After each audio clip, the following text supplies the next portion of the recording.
ময়দানে এখন সমাজে হক কথা যিনি বলছেন তাকে কোলঠাসা করে দেওয়ার চেষ্টা হচ্ছে। বাংলার জমিনে প্রতিবাদ করছে, একটা মুখই দেখতে পাচ্ছি, মুখ থেকে একটা মুখ থেকেই বারবার বের হচ্ছে, সেই মুখটা হলেন, বলবো না বলবো, পীরজাদা নওশাদ সিদ্দিকী ভাইজান, আব্বাস ভাইজান, তিনি বলছেন। আর তাদেরকে কোলঠাসা করার জন্য কিছু মোল্লা মলি সাহেব একদম পাগড়ি বেঁধে তাই লেগেছে। এই কথা বলছেন না কেন?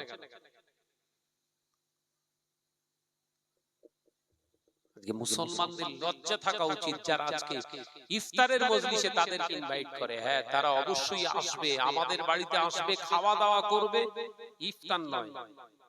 এই কথা বুঝতে পারছেন?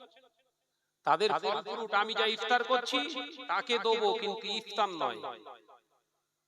আসবে, নাস্তা দেবো, খেতে দেবো, ভালো তাকে সেবা সুস্থ ভালো ভালোবেসে তাকে দেব।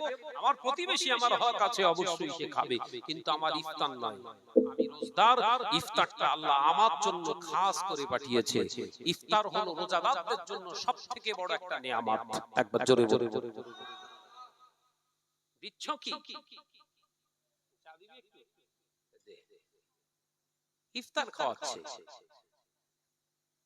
বললেই বলবে শাহনাজ ভাই একটুখানি পার্টি ঘেঁষে চলছে। আমি কারণ ঘেঁষে ঠেসে চলি না, যা চলি ডাইরেক্ট চলি, সেটা হলো কোরআন আর হাদিস। এই কথা বুঝতে পারছেন? ওসব ঘেঁষে ঠেসে না, ডাইরেক্ট চলি কোরআন আর হাদিস, ইজমা কিয়াস ছাড়া শাহনাজ কিছু বোঝে না। যিনি সত্য কথা বলবেন বুকে জড়িয়ে ধরে তাকে রাখবো, যিনি মিথ্যার আশ্রয় গ্রহণ করবেন ছায়া মাড়াবো না। এই কথা বুঝতে পারছেন না? ছায়া মাড়াবো না। তুমি কোন পণ্ডিত আমি জানি না। আল্লাহ আমাদের বুঝ দেন, বলুন আমিন। জোরে বলিন আল্লাহুম্মা আমিন। দরুদ শরীফ আল্লাহুম্মা।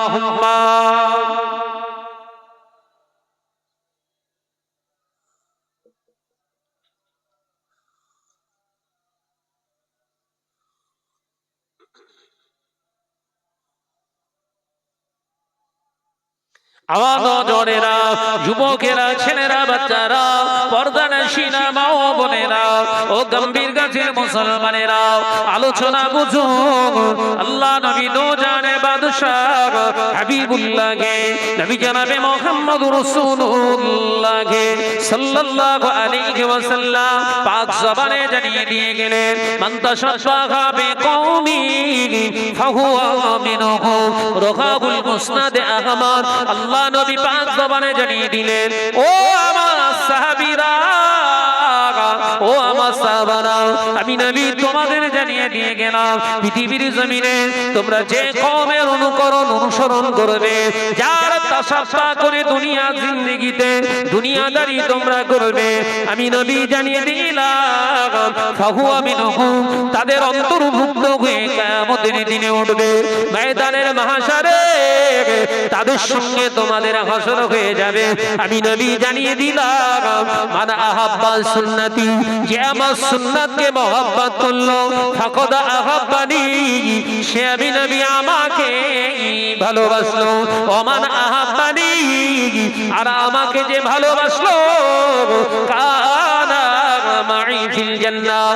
ও আমার সাহাবীরা, আমি নবী জানিয়ে দিলাম, সেই ব্যক্তিটা, সেই উম্মতটা আমি নবীর সঙ্গে জান্নাতে যাবে। আর কি জোরে হবে না? কার অনুসরণ করবেন এবার ভেবে নেন। নবী একদিকে বললেন পৃথিবীর জমিনে যার অনুকরণ করবেন, তার অনুকরণ করার কারণে তার সঙ্গে হাসর হবে। নবী সঙ্গে সঙ্গে কাটছাট জানিয়ে দিলেন, যদি কেউ আমার সুন্নাতকে মহব্বত করে, সে আমি রাসূলুল্লাহকে মহব্বত করলো, আর যে আমাকে মহব্বত করলো, সে অবশ্যই আমি রাসূলের সঙ্গে জান্নাতি হবে। একবার জোরে বলুন, একবার জোরে বলেন। কার সঙ্গে মহব্বত রাখবেন না রাখবেন আপনার পার্সোনালিটি, আপনার পার্সোনাল ব্যাপার। কার সঙ্গে আপনি চলবেন, কাকে আপনার জীবনের আপনার নেতা হিসাবে আপনি চুনবেন, ওটা আপনার নিজের বিবেচ্য বিষয়। ও বিষয় নিয়ে আমি আলোচনা করব না। শুধু মুসলমান যতটুকু ঈমানি দায়িত্ব আছে একটু শুধু স্মরণ করিয়ে দেওয়া। রাস্তা ভুলে যাচ্ছেন না তো? রাস্তাটা দেখিয়ে দেওয়ার কাজ হচ্ছে আলেম ওলামাদের। রাস্তা দেখিয়ে দেওয়ার চেষ্টা করছি। এই অসুবিধা হচ্ছে না তো বাবা? ভাইরা আমার নজনের যুবকেরা, ছেলেরা, বাচ্চারা, আলেম যারা হয়, হাক্কানি আলেম যারা হয়, তারা জেলের ভয় পায় না। হাক্কানি আলেম যারা হয়, ফাঁসির ভয় পায় না। হাক্কানি আলেম যারা হয়, দুনিয়ার শাসকে চোখ রাঙানিতেও ভয় পায় না। আলেম যারা হয়, পৃথিবীর কোন জালেমের সামনে মাথা নত করেন না। আল্লাহর মাহবুব বান্দা মুজাদ্দিদুজ জামান আমিরুশ শরিয়াত আলা হযরত দাদা পীর সাহেব কিবলা রাহমাতুল্লাহ আলাইহি জীবনে কোনো অন্যায় সঙ্গে তিনি আপোষ করেননি। ও পৃথিবীর জমিনে তিনি যতদিন দুনিয়ার জমিনে ছিলেন, ও বাবাজিরা, কোনো অন্যায়কারীর সঙ্গে তার আপোষ ছিল না। আল্লাহর মাহবুব বান্দা মুজাদ্দিদুজ জামান আমিরুশ শরিয়াত আলা হযরত দাদা পীর সাহেব কিবলা রাহমাতুল্লাহ আলাইহি ওই জন্য তিনি ওসিয়ত আমার ভিতরে জানিয়ে দিয়ে গেলেন, ও আমার ভক্ত মুরিদানেরা, আমি আবু বাঙ্কা জানিয়ে দিয়ে গেলাম, খবরদার সুদ তোমরা খাবে না, সুদ তোমরা দেবে না। আমি আবু বাঙ্কা জানিয়ে দিয়ে গেলাম, খবরদার লটারি কাটবে না।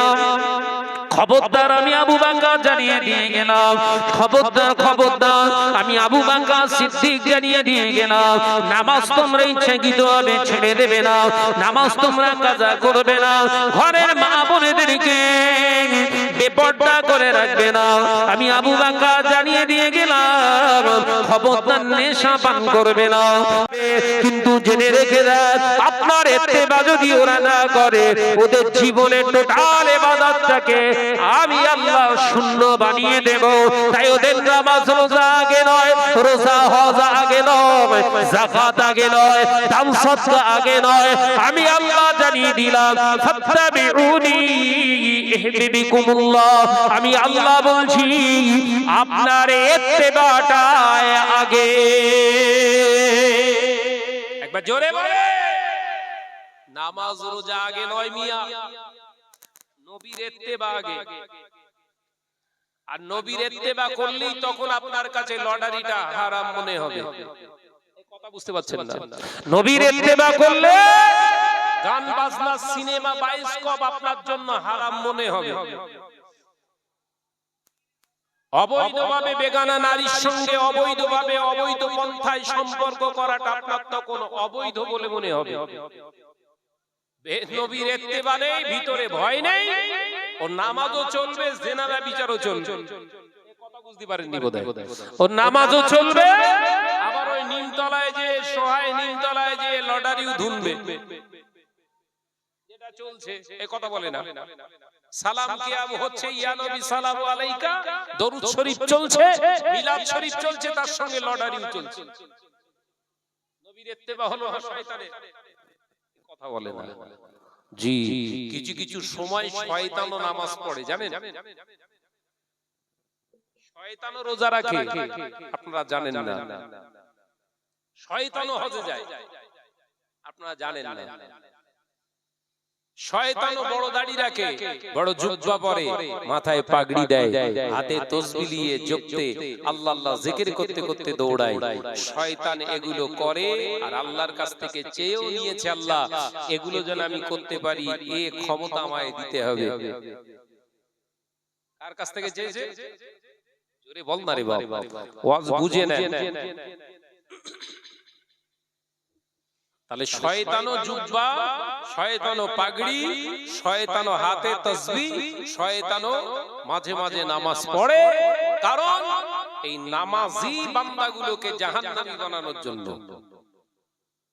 হজ করনে वाला হাজীগুলোকে, হজগুলোকে ভুন্ডুল করে দেওয়ার জন্য ও হজে যায়, শয়তানও হজে যায়। কথা বুঝছেন না? শুনতে খারাপ লাগছে। হ্যাঁ, শয়তান উমরায় যায়, ও উমরায় গিয়ে হাজীদেরকে গোমরা বানায়। শয়তানও উমরায় গিয়ে এই হাজী উমরাকারীদেরকে গোমরা বানায়। দুটো একটা উদাহরণ দেই, অসুবিধা হচ্ছে নাকি রে বাবা? আমার কথাবার্তা এইরকমই।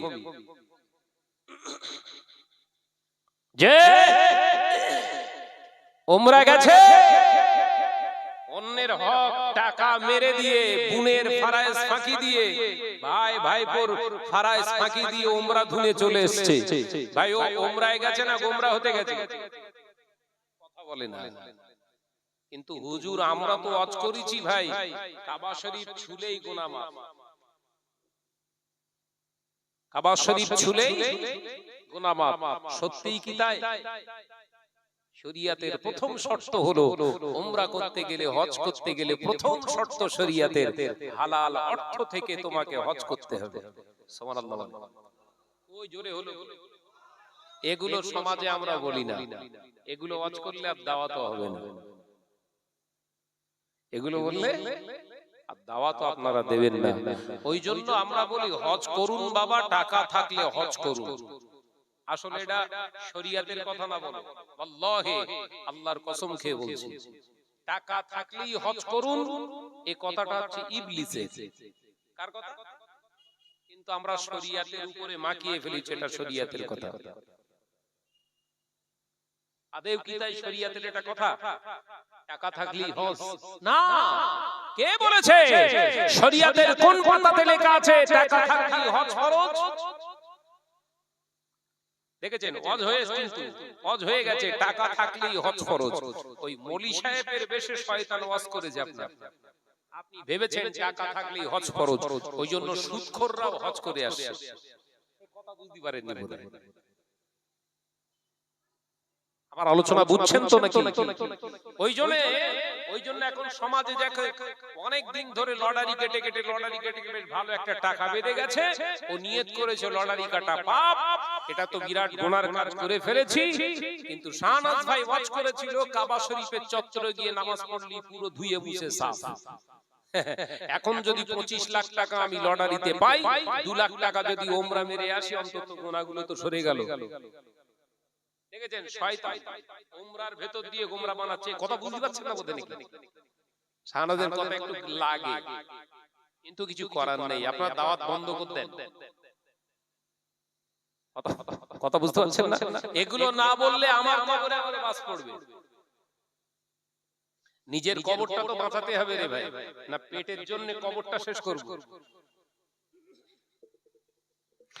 ভাইরা, নজনের যুবকেরা, ছেলেরা, বাচ্চারা, পর্দাদাসীনা মা ও বোনেরা, শুনে রেখে দেন, জেনে রেখে দেন, শরীয়তের প্রথম বিধান আল্লাহ পাক ওই জন্য জানিয়ে দিলেন, পৃথিবীর জমিনে আমি আল্লাহ নামাজ আগে দিইনি, রোজা আগে দিইনি, হজ আগে দিইনি। আমি আল্লাহ প্রথম শর্ত দিয়েছি আমানতু বিল্লাহ, আমি আল্লাহকে এক বলে মেনে নাও। আমানতু বিল্লাহি ওয়া মালাইকাতিহি ওয়া কুতুবিহি ওয়া রাসূলিহি। ও দুনিয়ার মানুষেরা, আমি আল্লাহ, আমাকে তোরা এক বলে মেনে নে। আমি আল্লাহ তোদের রব, আমি আল্লাহ সর্বসর্বা। আমি আল্লাহকে যখন তোদের প্রভু বলে মেনে নিবি, আমি আল্লাহ পাক তোদেরকে জানিয়ে দিলাম আমানতু বিল্লাহি, আমার প্রতি ঈমান আনার পরে পরে ওয়া মালাইকাতিহি, আমি আল্লাহ পাক জানিয়ে দিচ্ছি তোদের চোখে ধরা পড়ে না এমন কিছু আমার সৃষ্টি আছে যেটার নাম আমি আল্লাহ পাক মালাইকা বলেছি। অর্থাৎ আমার ফেরেশতা রয়েছে যেটা তোদের ওই চোখ দিয়ে তোরা ধরতে পারবি না, কিন্তু আমি আল্লাহ জানিয়ে দিলাম তোরা যেখানেই যাই করিস না কেন, তোদের সঙ্গে আমার ওই নূরের ফেরেশতা আমি আল্লাহ পাক, আমার মালাইকা ফেরেশতা তোদের সঙ্গে আমি আল্লাহ রেখে দিই। আমি আল্লাহ জানিয়ে দিলাম কিরামান কাতিবিনা ইয়ালামুনা মা তাফআলুন। ও দুনিয়ার বান্দারা, যেখানে যা করিস, দিনে করিস না রাতে করিস, সন্ধ্যাবেলা করিস না বিকালে করিস, আমি আল্লাহ জানিয়ে দিলাম রাতের অন্ধকারে করিস বা দিনের আলোয় করিস, ঘরের ভিতরে করিস বা বাইরে করিস, জঙ্গলে করিস বা পাহাড়ের নিচে করিস, আমি আল্লাহ তোদের সঙ্গে আমার ফেরেশতা রেখে দেই। কিরামান কাতিবিনা ইয়ালামুনা মা তাফআলুন। ওরে বান্দা, আমি আল্লাহ শুধু নয়, আমার ফেরেশতা তোদের সঙ্গে অবস্থান করে তোদের সমস্ত আমলনামাগুলোকে নোট করে রাখার জন্য। জোরে বলুন আর একটু জোরে বলুন সুবহানাল্লাহ। ইমানের জায়গা বোঝাচ্ছি, ভালো করে বুঝেলেন। হজ নামাজ সে অনেকদিন পরে, আগে ঈমান ঠিক করেন। এই কথা বুঝতে পারছেন না? আগে কি? জোরে বল না রে বাবা। আগে ঈমান, তাহলে আমানতু বিল্লাহ, আমি আল্লাহর প্রতি বিশ্বাস স্থাপন করলাম, আল্লাহর প্রতি ইয়াকিন, আমার বিশ্বাস। আমার রব হলো আমার আল্লাহ, আমার ভালো মন্দর মালিক আমার আল্লাহ, আমার রিজিকের মালিক আল্লাহ, সম্মানের মালিক আল্লাহ, ইজ্জতের বেইজ্জতের মালিক আল্লাহ, এই জমিন আসমানের মালিক আল্লাহ। শুধু আমি আল্লাহর প্রতি ঈমান আনিনি, ও মালাইকাতিহি, আমার আল্লাহ পাকের আরো সৃষ্টি আছে, সেটা হলো ফেরেশতা। আমাদের চোখে ধরা পড়ে না, কিন্তু আল্লাহ বললেন ফেরেশতা আছে এবং আমাদের সঙ্গে। আল্লাহ পাক তার দলিল দিলেন কোরআনে, কি কিরামান কাতিবিনা ইয়ালামুনা মা তাফআলুন। বান্দা তুই যেখানেই যাস, যে কাজই করিস, রাতে করিস না, দিনের বেলা করিস, পাহাড়ের নিচে গুহার ভিতরে করিস না, আসমানের উপরে করিস, ওটা বিবেচ্য বিষয় নয়। তোরা যেখানেই অবস্থান করিস, আমার ফেরেশতা তোদের সঙ্গে থাকে। একবার জোরে বলুন, একবার জোরে হবে না? কিরামান কাতিবিনা ইয়ালামুনা মা তাফআলুন, তোদের সমস্ত কর্মযজ্ঞগুলোকে নোটেট করার জন্য। সুবহানাল্লাহ বলেন। ঈমানটা ঠিক করেন, নামাজ পরে একটু পড়বেন। আগে দেখেন ঈমানের ভিতরে পোকা ঢুকেছে কি, মানে পোকাওয়ালা ঈমানের উপরে নামাজ পড়লে কাজ হবে না। এই কথা বুঝতে পারছেন না? যদি ভেতরে পোকা থাকে ওই ঈমানে, নামাজ, রোজা, হজ, যাকাত, জিকির, আজকার, দান, খায়রাত, ইসালে সব কাজ হবে না। ঈমান হলো নির্ভেজাল একটা জিনিস। বাবাজি, এরপরে কি বলতে আমার আল্লাহ কি বলতে চাইলেন? ও মালাইকাতিহি ওয়া কুতুবিহি, বহুবচন জামার সেগা। আল্লাহ পাক বললেন আমার নোটেট করা, আমার আসমান থেকে আমি আল্লাহ পাক নাযিল করেছি সমস্ত নবী আলাইহিস সালামের উপরে ওহীর মাধ্যমে। আমি আল্লাহ পাক কিতাব নাযিল করেছি, কোরআন, জবুর, ইনজিল, তাওরাত সহ 104 খানা আমি আল্লাহ আসমানি বার্তা দিয়েছি। 104 খানা কিতাব আমি আল্লাহ পৃথিবীর জমিনে মূল 4টি কিতাব বানিয়েছি, আবার ওই 4টি কিতাবের মূল একটি বানিয়ে দিয়েছি, যেটা হলো আমার কোরআন। একবার জোরে বলুন সুবহানাল্লাহ। এই কোরআন আমি আল্লাহ আমার বাণী, আমার কথা। একবার জোরে হবে না? তাহলে এর প্রতি ঈমান আনতে হবে, বিশ্বাস, যে কোরআন মানি কার কথা? আল্লাহর কথা। তাহলে এক আল্লাহকে এক বলে মেনে নিলেন। দ্বিতীয় নাম্বার, ফেরেশতা আছে আমাদের চোখের আড়ালে, কিন্তু আমাদের সঙ্গে থাকে। এই আলোচনা বুঝছেন তো? তৃতীয় নাম্বার কি? আল্লাহ যত আসমানীকৃত বাণী সব আল্লাহর পক্ষ থেকে আসে, এগুলোর উপরে ঈমান আনলাম আমি। ওয়া কুতুবিহি ওয়া রুসুলিহি, এটাও জামার সেগা, এটাও বহুবচন বাবাজি আমার। তাহলে রাসূলিহি শব্দের অর্থ হলো সমস্ত নবী আলাইহিস সালাতু ওয়াস সালাম দুনিয়ার জমিনে 1 লক্ষ মতান্তরে 2,24,000 পয়গম্বর নবী আলাইহিস সালাম পৃথিবীর জমিনে এসেছে বার্তাবাহক হিসাবে, উপদেশদাতা হিসাবে আমাদের কাছে আল্লাহর বাণী পৌঁছে দেওয়ার জন্য এসেছে। তানাদের প্রতিও আমি বিশ্বাস আনলাম, তানারা এসেছিলেন আমাদের জন্যই এসেছিলেন। একবার জোরে বলুন, একবার জোরে হবে না? তাহলে এখানে নেতা আমরা এ জামানার মানুষ, এই আখিরি জামানায় আমাদের নেতা হলো নবী মুহাম্মদ সাল্লাল্লাহু, জোরে বলেন না, সাল্লাল্লাহু আলাইহি ওয়াসাল্লাম, বিশ্ব নবী আমাদের নেতা। তাহলে সেই নেতার নীতিমালা ছেড়ে দিয়ে পৃথিবীর কোন মানুষের তৈরি করা নীতিমালা আমাদের জন্য গ্রহণযোগ্য হতে পারে? যদি কারুর দুনিয়ার তৈরি করা নীতিমালা যদি আপনি অনুসরণ করতে থাকেন, তাহলে জানবেন আপনি নবীর আদর্শ থেকে বিচ্যুত হয়ে গেছেন। আপনার ঈমানের ভিতরে শয়তানের ভূত ঢুকিয়ে দিয়েছে। যেগুলো চলছে বাজারে, যেগুলো চলছে বাজারে, বাবাজি আমার, এরপরে আল্লাহ পাক বললেন শুধু ওর প্রতি, আমার নবীদের প্রতি, রাসূলদের প্রতি, আমার পয়গম্বরদের প্রতি ঈমান আনলে হবে না বান্দা। এর পরেও তোমার একটা জিন্দেগি আছে, আখিরাত। ওয়াল ইয়াউমিল আখির। আল্লাহ পাক বললেন একদিন ময়দানের মাহশার বলে আমি একটা অবস্থান করাবো, সেই ময়দানের মাহশারের দিনে আমি আল্লাহ তোমাদেরকে আবার উত্তোলন করব। আমি আল্লাহ বলছি অবশ্যই তোমাদেরকে উত্তোলন করা হবে। আর সেটা সাক্ষী দেওয়ার জন্য আমরা মাটি দেই। আমরা কবরে যখন কবরে মুর্দাদের বুকের উপরে কবরের উপরে মাটি দেই কি বলি? বিসমিল্লাহির রহমানির রহিম, মিনহা খালাকনাকুম ওয়া ফিহা নুঈদুকুম ওয়া মিনহা নুখরিজুকুম তারাতান উখরা। এই পড়েন তো নাকি? এটা মানে কি? মিনহা খালাকনাকুম, এই মাটি থেকেই তোমাকে সৃজন করা হয়েছিল। সুবহানাল্লাহ বলে। এই জোরে বলছেন না? আরেকটু জোরে বলেন। মিনহা খালাকনাকুম ওয়া ফিহা নুঈদুকুম, এই মাটিতেই তোমাকে আবার সমাধি করা হলো, এই মাটিতেই তোমাকে আবার রেখে দেয়া হলো, এই মাটিতেই তোমার সমাপ্তি করা হলো। ওয়া মিনহা নুখরিজুকুম, আল্লাহ পাক যেদিন ইচ্ছা করবে, আল্লাহ পাক যেদিন প্রয়োজন বোধ করবে, আল্লাহ পাক যেদিন নিজের ইচ্ছা প্রকাশ করবেন, ওয়া মিনহা নুখরিজুকুম তারাতান উখরা, এই মাটি থেকেই আবার তোমাকে আবার উত্তোলন করা হবে।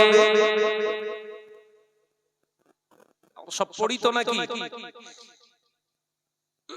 তাহলে এটা হলো আমাদের ঈমান। এটা ঈমান তো। তাহলে সমাজের বুকে আজকে যারা লটারি কাটছে মুসলমান নামে, মুজিবন নামে, গফফার নামে, সত্তার নামে, এইসব নাম, কিন্তু এই নামগুলো এইভাবে রাখা হচ্ছে হারাম। কারণ নাম যদি রেখে দেয় সত্তার, হারাম।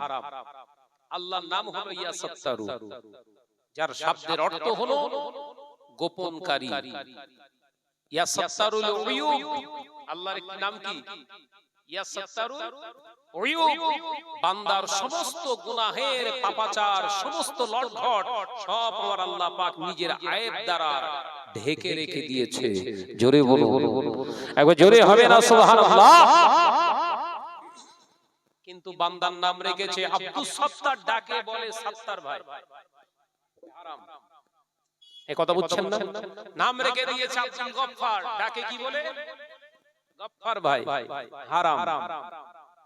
নাম রেখে দিয়েছে আব্দুল ওয়াহাব, ডাকে ওয়াহাব ভাই বলে, হারাম।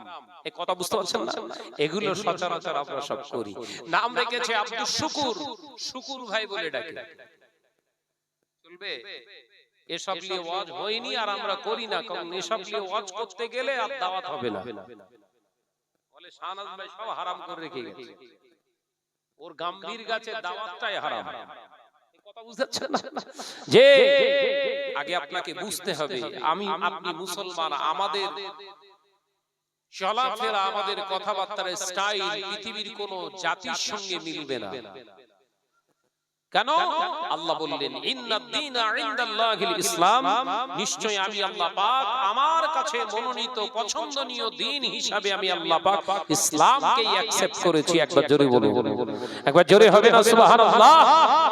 ইন্নাদ দীনা ইনদাল্লাহিল ইসলাম, ইসলামটাই আমার কাছে সর্বশ্রেষ্ঠ। আমি আল্লাহ পাকের পছন্দনীয় দ্বীন হিসাবে ইসলামকে আমি আল্লাহ সাবুত করলাম, সাব্যস্ত করলাম। একবার জোরে বলুন সুবহানাল্লাহ।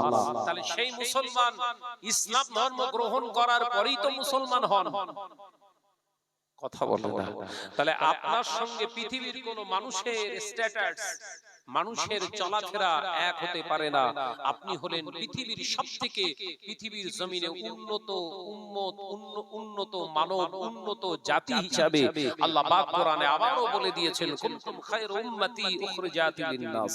আমি আল্লাহ পাক পৃথিবীর জমিনে সমস্ত নবী আলাইহিস সালাম যত পাঠিয়েছিলাম, সমস্ত নবী আলাইহিস সালাম সমস্ত গোষ্ঠীগুলোকে আমি আল্লাহ সাইড করে দিয়ে তোমাদেরকে আমি আল্লাহ পাক উৎকৃষ্ট জগতের শ্রেষ্ঠ উম্মত বলে ঘোষণা করলাম। একবার জোরে বলুন, একবার জোরে হবে না সুবহানাল্লাহ? তাহলে সেই জায়গা থেকে আমাদের খাওয়া দাওয়া, আমাদের চলাফেরা অন্যের সঙ্গে মিলবে। কিন্তু এখন তো স্টেজে দেখতে পাচ্ছি আমরা তো স্টেজেই দেখতে পাই, আমরা বলি আমরা সব ভাই ভাই, বলি তো ভাই ভাই না, আমার প্রতিবেশী ভাই, এইটা বলি। এই কথা বলছেন না? ভাই ভাই আর প্রতিবেশী ভাই দুটো এক না। কথা বুঝতে পারেন? আপনার প্রতিবেশী হিন্দু থাকতে পারে, খ্রিস্টান থাকতে পারে, জৈন থাকতে পারে, কথা বুঝতে পারছেন না? আপনার প্রতিবেশী ভাই, আপনার ভাই না। সৎ ভাই আর আপন ভাই দুটো এক না। এই কথা বলছেন না কেন? সৎ ভাই আর নিজের ভাই এক। সৎ ভাই আর নিজের ভাই এক। আপনি বললেন ভাই ভাই, মানে বুঝতে পারলাম না। সমাজকে বিব্রত করছেন না তো, বিভ্রান্ত করে দিচ্ছেন না তো? আপনি যদি ভাই ভাই বলেন, ও তো পেচ্ছাপ তীরে পানি নেয় না, আপনিও নেবেন না, তাই তো? ও তো আল্লাহকে মানেই না, আপনিও মানেন না, তাই তো? ও ভাই তো ইহুদি, পৃথিবীর জমিনে খ্রিস্টান, ও চার্চে যে বিভিন্ন জায়গায় গির্জায় যে সেখানে যে তার আচার ব্যবহার করে, আপনিও যাবেন, তাই তো? ও আচ্ছা আচ্ছা, ভাই ভাই না, আমি বলবো ভাই ভাই নয়, প্রতিবেশী ভাই, অমুসলিম ভাই। এই শব্দটা আমাদের জন্য প্রযোজ্য, কিন্তু মুসলিম সমাজে বিভ্রান্ত করা হচ্ছে। আমরা সব ভাই ভাই, আমরা সব এক। ও সর খাচ্ছে, তুইও খা। ডাইরেক্ট তো সরের গোশত খেতে পারবে না, ওই জন্য সুদ খাচ্ছে। কথা বুঝতে পারছেন না কেন? ও গোশতের আকারে খাচ্ছে, টাকা মেরে খাচ্ছে, কথা বুঝতে পারছেন না? ওই জন্য বলছে আমরা সব ভাই ভাই। বুঝতে পারছেন না বোধহয়? ভাইরা, নওজওয়ানেরা, যুবকেরা, ছেলেরা, বাচ্চারা, পর্দানশীনা মা ও বোনেরা, আল্লাহ নবী দো জাহানের বাদশা হাবিবুল্লাহ কে, নবী জনাবে মুহাম্মদুর রাসূলুল্লাহ কে সাল্লাল্লাহু আলাইহি ওয়াসাল্লাম, আল্লাহ নবী মক্কা থেকে হিজরত করে মদিনায় এসেছিলেন। আল্লাহ নবী যখন হুজুর আমার মক্কা থেকে হিজরত করে মদিনায় চলে এসেছিলেন, আল্লাহ নবী এক তারিখে আল্লাহ নবী মদিনা থেকে মক্কা বিজয়ের উদ্দেশ্যে হুজুর আমার মক্কা দিকে যখন রওনা হয়েছিলেন, আল্লাহ নবী মক্কা জমিনে যখন পৌঁছালেন, সমস্ত কাফেরেরা, বেদিন বেঈমানেরা, সমস্ত ইহুদি নাসারারা ওই মক্কা ছেড়ে পালিয়ে যেতে লাগলেন। আল্লাহ নবী দো জাহানের বাদশা হাবিবুল্লাহ কে, নবী জনাবে মুহাম্মদুর রাসূলুল্লাহ কে সাল্লাল্লাহু আলাইহি ওয়াসাল্লাম মক্কা জমিনে গিয়ে হুজুর আমার কুবাইস পাহাড়ের পাশে দাঁড়িয়ে বলেছিলেন, ও মক্কার আবাল বৃদ্ধ বনিতারা,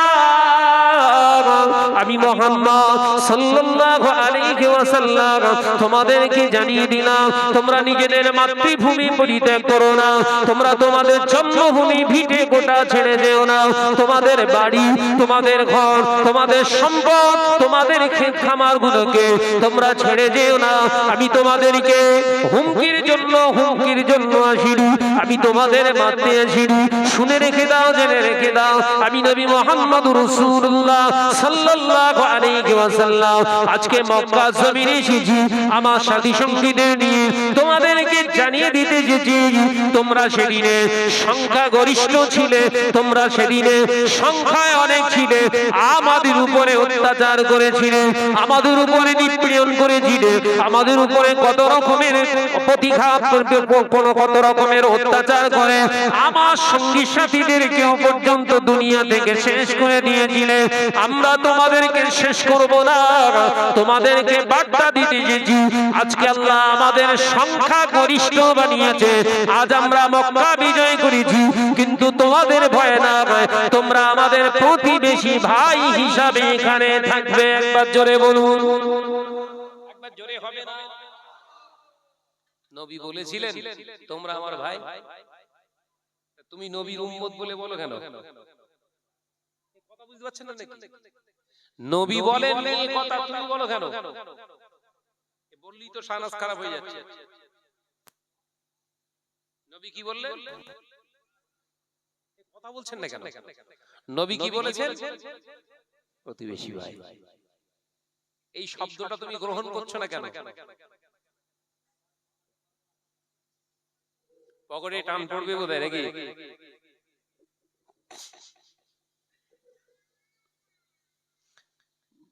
বিশ্বনবী বললে, এ মক্কার কাফেরেরা, তোমরা আমাদের উপর অত্যাচার করেছিলে, তোমরা আমাদের উপরে নিপীড়ন করেছিলে, আমার সাথী সঙ্গীদের বহু আমার সাথী সঙ্গী আত্মীয়দেরকে তোমরা হত্যা করেছো, কিন্তু জেনে রেখে দাও আজকে ফতে মক্কা করলাম আমরা। এই মক্কা বিজয়ের দিনে উন্মুক্ত মনে হৃদিত কণ্ঠে তোমাদেরকে জানিয়ে দিচ্ছি, তোমরা এই বাসস্থান পরিত্যাগ করে পালিয়ে যেও না। কারণ জন্মভূমি পরিত্যাগ করা কতটা যন্ত্রণা সেটা আমি মুহাম্মদ সাল্লাল্লাহু আলাইহি ওয়াসাল্লাম আর আমার সাথীরা জানে। একবার জোরে হবে না? আমি জানি ভিটে কোঠা, নিজের বাপের পৈতৃক সম্পত্তি পরিত্যাগ করে নিঃস্ব হয়ে অন্য জায়গায় গিয়ে বসবাস করা কতটা কষ্টের সেটা আমি জানি। ওই জন্য আমি তোমাদেরকে বলছি, তোমরা এখানে বসবাস করো, নিজেদের মতো করে বসবাস করো। তবে আমি তোমাদেরকে জানিয়ে দিচ্ছি, তোমাদের জন্য এতটাই আমি তোমাদের জন্য গাইডলাইন হিসাবে এখানে দিয়ে যাচ্ছি। গাইডবুক হিসাবে মুহাম্মদ সাল্লাল্লাহু আলাইহি ওয়াসাল্লাম কোরআনকে রেখে যাচ্ছে। তোমরা প্রতিবেশী ভাই হিসাবে থাকবে, এই মক্কার জমিনে তোমরা থাকবে, কিন্তু তোমরা জিজিয়া কর দেবে। এই করের মাধ্যমে তোমরা এখানে থাকবে, নিরাপদে থাকবে। তোমাদের নিরাপত্তা দেওয়ার জন্য মুসলমানের তরফ থেকে, আল্লাহর পক্ষ থেকে যে কোরআন, এই কোরআনের পক্ষ, তোমরা নিরাপদ স্থানে অবস্থান করবে। তোমাদের উপর অত্যাচার এই পৃথিবীর জমিনে কোনো মুসলমান করবে না। এটাই হলো ইসলাম। একবার জোরে বলুন সুবহানাল্লাহ। তাহলে নবী বলেছিলেন, তোমরা আমার প্রতিবেশী হিসাবে থাকবে, প্রতিবেশী ভাই। তোমরা হলে আমাদের প্রতিবেশী ভাই। আজকে সেই মুসলমান শব্দটা, সেই প্রতিবেশী ভাই শব্দটা তুলে দিয়ে এখন স্টেজে বিভিন্ন জায়গায় বলা হচ্ছে আমরা ভাই ভাই। তাহলে রাসূলুল্লাহর আদর্শ থেকে আমরা চ্যুত হয়েছি না হইনি? এই কথা বলছেন না কেন? আদর্শ থেকে, নবীর আদর্শ থেকে চ্যুত হয়েছি না? না, আমরা ভাবছি শাহনাজ ভাই মাথায় টুপি দিয়ে আছে মানে সত্যি মাওলানা ভালো। ভেতরে ঘাপলা কেস আছে, সেটাকে দেখবে, সেটাকে দেখবে। ভাইরা, নওজওয়ানেরা, যুবকেরা, ছেলেরা, বাচ্চারা, পর্দার শিনা মা ও বোনেরা, আরো শোনা বুঝুন। আমি ইমানের জায়গা থেকে আপনাদের বোঝাতে চেয়েছিলাম, আপনারা আমার ইমানটা শেষ করে দিচ্ছেন। এই ভাই ভাই ভাই ভাই শব্দটা আমরা ব্যবহার করার কারণে আমাদের সরলতার সুযোগ দেওয়া শুরু করে দিয়েছে। আজকে গোটা ভারতবর্ষের জমিনে মুসলমানরা সব জায়গায় বেশি নির্যাতিত হচ্ছে। এমন কোন রাজ্য নেই যে রাজ্যে মুসলমানরা নিপীড়ন অত্যাচারিত হচ্ছে না। এই আমার গ্রামের পাশের একটা ছেলেকে মহারাষ্ট্রে ছিল, তাকে কেটে টুকরো টুকরো করে বস্তাবন্দি করে ফেলে দিয়েছিল। তার লাশটা বাড়িতে এসেছে কাটা কাটা, কারণ মুসলমান। এই বললে যে মুসলমান ভাই ভাই কেটে ফেললো যে।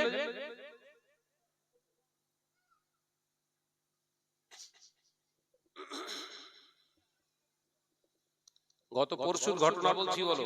কালকে দাফন হয়েছে ভাইয়ের, কালকে জানাজা হলো।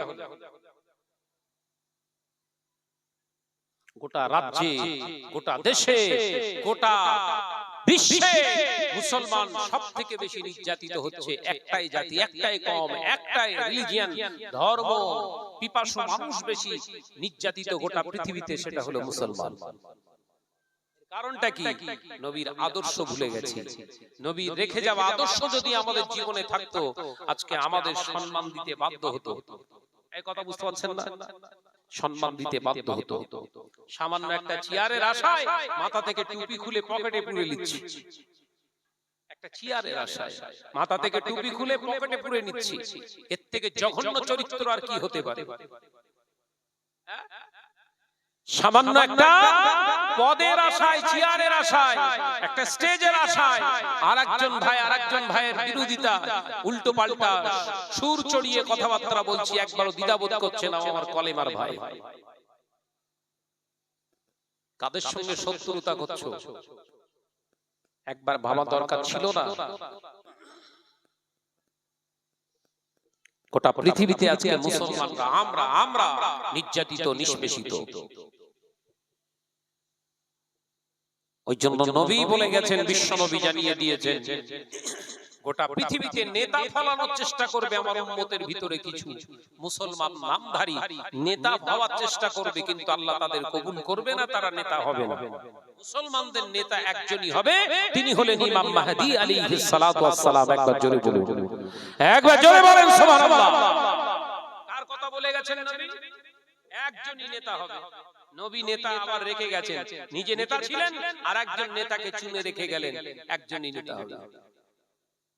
কারণ ইমাম মাহদী আলাইহিস সালাম দুনিয়ায় আসবে চেয়ারের আশায় নয়, টুপি খুলে পকেটে নেবে না। এই কথা বুঝতে পারছেন না? টুপি খুলে পকেটে নেবে না। দুর্গা উৎসব হচ্ছে, কালী উৎসব হচ্ছে, টুপি মাথায় দিয়ে জুব্বা পরে ওই রাস্তা দিয়ে তিনি যাবেন। কারণ তার কাছে টুপি, তার কাছে দাড়ি, তার কাছে জুব্বা, এটাই হলো তার জীবনের সবথেকে মূল উদ্দেশ্য। জীবন দিতে রাজি, কিন্তু রাসূলুল্লাহর সুন্নতের উপরে আঘাত আসতে দেব না। একবার জোরে বলুন।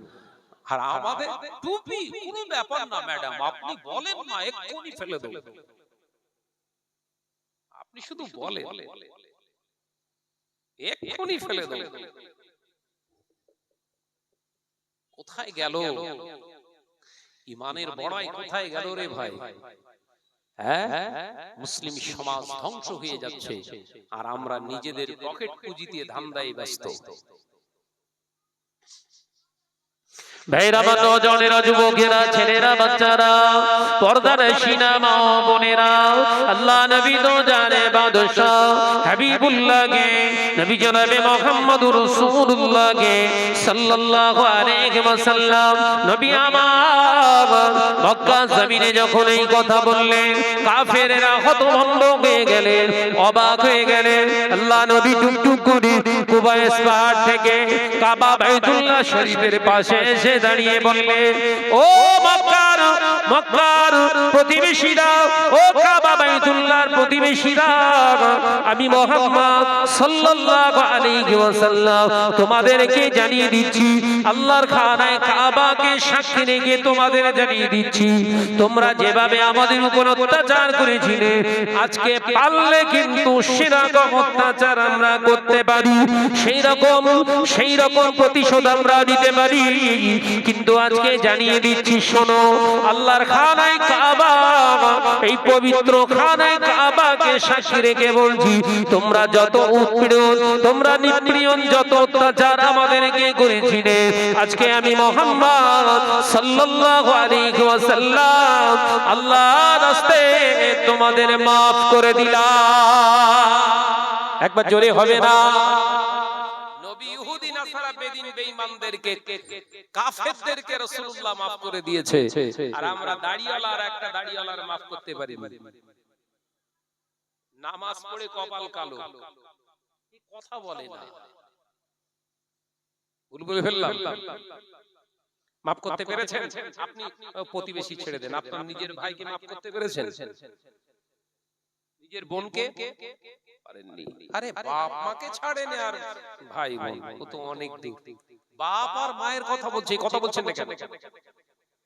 বাপ শুধু বলেছে লটারি কাটবি না, বাপ বলছে যে, বাপ যেই বলেছে লটারি আর কাটবি না, লটারি কাটলে কিন্তু আমার ভিটেতে থাকতে দেবো না। বলে ভিটেতে থাকতে দেবে না, তার মানে আমি ছেলে, ভিটে তো আমার পাওনা হবেই হবে, তোমার কথা নিচ্ছি না, তোমাকে খেতেও দিচ্ছি না। বাপের ভিটেই থাকছে, বাপকে খেতে দেয় না। এই কথা বলছেন না কেন? তবে গাম্ভীর গাছে সব নেই, আল্লাহ কেন এরা সব ভালো আছে, এরকম পেলে যে আজকে মুসলিম পরিচয় দিচ্ছ, মুসলিম পরিচয় দিচ্ছ যে ভাই জানাবি মুসলমান। মুসলমানের সংজ্ঞাটা বল না রে ভাই, মুসলমান কারে কয় বলতে পারবে? বলে ওই আল্লাহকে মানি, अल्लाह के विश्वास करी मुसलमान। विश्वास रखने वाले को कहते हैं मोमिन, ईमानदार, और मानने वालों को कहते हैं मुसलमान, जो मानते हैं। एक কথা বুঝতে পারছেন না? যে মানে আল্লাহ আছে, বিশ্বাস করি না শুধু আল্লাহর কোরআনের বিধানকেও আমার জীবনের সংবিধান বানাই, এর নাম মুসলমান। একবার জোরে বলেন না, হ্যাঁ জোরে হবে না সুবহানাল্লাহ। মুসলমান ডেফিনিশন, হোয়াট ইজ দিস মুসলিম? না গরুর গোশত খায়, মুসলমান কাকে বলে? হোয়াট ইজ দিস মুসলিম? মুসলিমটা আবার কি যদি জিজ্ঞাসা করা হয়, না আমি গরুর গোশত খাই। ও তো কুকুরেও খায়। কথা বলেন কেন? আমি ভুল বলছি নাকি রে ভাই? ও তো কুকুরেও খায়। তাহলে কুকুর বড় মুসলমান? সাবধান হন। হয়তো ভাইয়ের কথাগুলো খুব লেগে যাচ্ছে, কিন্তু দিন আসছে। ওই বিহারে করেছে, দেখতে পাচ্ছেন তো, 52 লক্ষ মানুষদের ভোটার অধিকার কেড়ে নিয়েছে। আবার আমাদের বাংলায় হবে বলছে, এই আগস্ট থেকে শুরু হবে অ্যাকশন। মোটামুটি অনুমান করছে 1,30,00,000 যাবে। বল না রে ভাই, 1,30,00,000 ভোটার অধিকার কেড়ে নেওয়া হবে। মুসলমানদেরকে দ্বিতীয় শ্রেণীর নাগরিক বানানোর চেষ্টা চলছে গোটা ভারতবর্ষে। দ্বিতীয় শ্রেণীর নাগরিক মানে বুঝতে পেরেছেন? জীবনে আর ভোট দিতে পারবেন না। এই কথা বুঝতে পারছেন নাকি? পরিকল্পনা চলছে। এ বলছে না দিদি আছে, দিদি আছে মানে টেনশন নেই। ওই দিদি আগে সাইন করে বসে আছে, ওই আগে বানাতে হবে। খবর লিগে যাও। কথা বুঝতে পারছো? মানবো না, মানবো না, মানবো না। কি মানবি রে তুই? কে? রাষ্ট্রপতি সিগনেচার করে দিলে মুখ্যমন্ত্রী উল্টে পড়ে থাকবে। কথা বুঝতে পারছেন? রাষ্ট্রপতির উপরে মুখ্যমন্ত্রী, রাষ্ট্রপতির উপরে মুখ্যমন্ত্রী, রাষ্ট্রপতি সিগনেচার করে দিয়েছে, তুই কে? মানছি না, মানবো না। ও তুই লাপা না লাপা, কত লাপাবি? ধোকায় পড়ে যাচ্ছি আমরা। এখনো মুসলমান সাবধান হন। আল্লাহর উপরে বিশ্বাস রেখে যে যে জায়গায় অবস্থান করছেন সেখান থেকে আন্দোলন গড়ে তুলতে হবে। এটাই মন আপনার ইমানের চেতনা বোধ শক্তি তৈরি করে সেখান থেকে আন্দোলন তৈরি করুন। কে আমাদের হয়ে কাঁদবে, কে আমাদের হয়ে বলবে, এ চিন্তা ছেড়ে দেন। দাদা দিদির দল ও সব এক দল। এই কথা বুঝতেছেন না? দাদা দিদি আলাদা নয়, ও সব এক দল। তুমি তোমার দলে ব্যস্ত থাকো, কোরআন আল্লাহ রাসূলকে নিয়ে ব্যস্ত থাকো। এই জয় আসবে ইনশাআল্লাহ। একদিন আল্লাহ রাসূলের ইত্তেবা অনুসরণ করার কারণে আল্লাহ পাক আবার মুসলমানদের কাছে গোটা বিশ্বটাকে আবার হাতে তুলে দেবে। একবার জোরে বলুন, হ্যাঁ জোরে বলেন না সুবহানাল্লাহ। তার एग्जांपल একটি উদাহরণ দিলে বুঝতে পারবেন। আপনারা বিব্রত হচ্ছেন না তো? অসুবিধা হচ্ছে না তো? আমি শুধু একটুখানি সাইডের দুটো একটা কথা না বললে বুঝতে পারবেন না। আমরা ঈমানদার সেজে ঘুরছি, আসলে ভেতরে সব কাঁপা ঢোল, সেগুলোই বোঝানোর চেষ্টা করছি। 22 মাস রানিং চলছে গাজায়, ফিলিস্তিনের সঙ্গে ইসরাইল ওই অবৈধ সন্তানদের সঙ্গে জিহাদ চলছে। কত মাস? 22 মাস রানিং। এই 22 মাস ধরে জিহাদ করছে। প্রায় 3.5 মাস তাদের খাদ্য সরবরাহ টোটাল বন্ধ করে দিয়েছে। আজও জিহাদ তাদের চলছে। সেই জিহাদের আজকের রেজাল্ট বলছি, ইসরাইল বাহিনীরা ভয় এলাকা ছেড়ে পালাচ্ছে। যাদের জন্য 3.5 মাস খাদ্য সরবরাহ আটকে দিয়েছে, বর্ডার ক্রস করতে দিচ্ছে না, সাহায্য পাঠাতে দিচ্ছে না, কোনো রিলিফ সেখানে দিতে দিচ্ছে না, সেই না খাওয়া মানুষগুলো জিহাদে তাদের জিন্দেগি ঈমানের বাহুবলের সঙ্গে আল্লাহর উপরে প্রগাঢ় বিশ্বাস নিয়ে সেই জিহাদ চালিয়ে যাচ্ছে। সেই গাজার মুসলমানেরা এমন ভাবে লড়াই চালিয়ে যাচ্ছে, দাঁতে দাঁত বুকে বুক ঠেকিয়ে, যে তাদের ওই ঈমানের জায়গায় বড় বড় অস্ত্র ফেল, এখন ইসরাইলের সৈন্যরা এলাকা ছাড়তে ব্যতিব্যস্ত হয়ে যাচ্ছে। বাবাজিরা, কেন আল্লাহ রোজা ফরজ করেছিলেন? বান্দা, ওই গাজা একদিন অবস্থায় পরিণত হতে পারে, তাই এখন থেকে না খাওয়া প্র্যাকটিসটা করে রাখ। রোজা ওই জন্য তোর জন্য ফরজ করে দিলাম। সিচুয়েশন পার্টিকুলার অ্যাকসেপ্ট, হয়তো কোনদিন এরকম পরিস্থিতি আসতে পারে, সেদিনে তুই নিজেকে সামাল দিতে পারবি। একবার জোরে বলো, একবার জোরে হবে না? না খাওয়া অভ্যাসটা কর। ঘরে ভাত নষ্ট করে দিয়ে শিয়াল কুকুর বিড়ালকে নাও দিয়ে পচা গামলায় পচা ডাব্বায় ফেলে দিচ্ছেন। হায় হায় রে, 3.5 মাস খেতে পায়নি বাচ্চা, অনাহারে প্রায় 700 প্রায় 700 শিশু, নওজোয়ান যুবক ছেলে আর মহিলা না খাওয়া অবস্থায় তারা মারা গেছে, খেতে পায়নি। একটা ভিডিও ফুটেজ দেখছি, বালির সঙ্গে আটা মিক্সচার হয়ে গেছে, বালির সঙ্গে আটা মিক্সচার হয়ে গেছে। ফিলিস্তিনি ভাই আমার চোখ ভরা পানি দিয়ে সেই বালি শুদ্ধ সেই আটাগুলো কুড়িয়ে কুড়িয়ে পাত্রে রাখছে। একজন সাংবাদিক প্রশ্ন করছে, আপনি এই আটা, এই বালির সঙ্গে আটা মিক্সচার হয়ে গেছে, কি করে আপনি আলাদা করবেন? বললেন, এগুলো চেষ্টা করব আটার জায়গায় বাড়িতে পরিশ্রম করে যতটুকু পাওয়া যায় অতটুকুই আল্লাহ শুকর হিসাবে গ্রহণ করব। একবার জোরে বলুন সুবহানাল্লাহ। আরে মুসলমানের বাচ্চা এ খায় দায় আর ঘুমোয় ষাঁড়ের মতো, জিন্দেগি করেছে অমানুষের মতো, জিন্দেগি তৈরি করেছে পশুর মতো। এদের আর চিন্তা নেই, কারণ এরা ভাবছে আমরা খুব আরামে আছি। তোর আরাম বার করবে, সামনের দিন আসছে, আরাম বার করবে। আচ্ছা আমার হিন্দু ভাইরা, সনাতনী ভাইরা, এতদিন লাফাচ্ছিলেন, মুসলমানদেরকে ঘোষেটিয়া হিসেবে চিহ্নিত করে বার করতে হবে।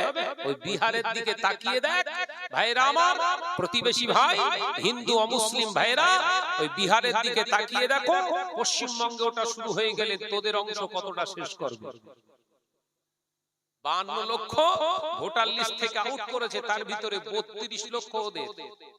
কথা বুঝতে পারছেন না? ঠেলার নাম বাবাজি। ঘুটে পড়ে আর গোবর হাসে, গোবর জানে না ওই গোবর থেকেই আবার ঘুটে হবে। বুঝতে পারছেন না? অবস্থাই এরকম। আল্লাহ আমাদেরকে বোঝার তৌফিক দেন, বলুন আমিন। জোরে বলিন আল্লাহুম্মা আমিন। আওয়াজ দিয়ে দরুদ শরীফ আল্লাহুম্মা সাল্লি আলা।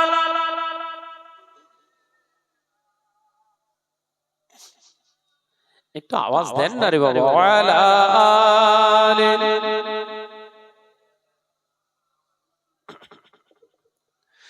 পৃথিবী আমার আসল ঠিকানা নয়, হৃদয়েতে একদিন মুছে যাবে এ সকল রঙিন পরিচয়। পৃথিবী আমার আসল ঠিকানা নয়। আল্লাহুম্মা সাল্লি আলা।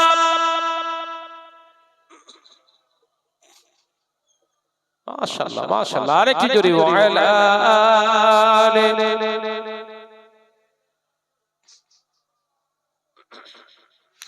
এসেছি যে দুনিয়ার বুকে একা, যেতে হবে কবরে একা। এসেছি যে দুনিয়ার বুকে একা, যেতে হবে কবরে একা। থাকবে না কেউ সেদিন সঙ্গে আমার, থাকবে না কেউ সেদিন সঙ্গে তোমার, পাবো নবীজির দেখা। পৃথিবী আমার আসল ঠিকানা নয়, হৃদয়েতে একদিন মুছে যাবে এ সকল রঙিন পরিচয়। পৃথিবী আমার আসল ঠিকানা নয়। আল্লাহুম্মা সাল্লি আলা।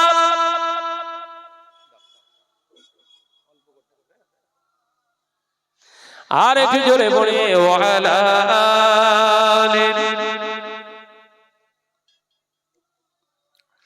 কিয়ামতের ওই কঠিন সময় থাকবে না কেউ আপন আমার। কিয়ামতের ওই কঠিন সময় থাকবে না কেউ বন্ধু আমার। থাকবে সেদিন বন্ধু হয়ে, থাকবে সেদিন আপন হয়ে নূর নবীজি হাজরা। জোরে হবে না, জোরে হবে না, জ্বললে হবে না। নেতা নেত্রী সব গায়েব হয়ে যাবে রে ভাই, নিজের বাপ মা গায়েব হয়ে যাবে।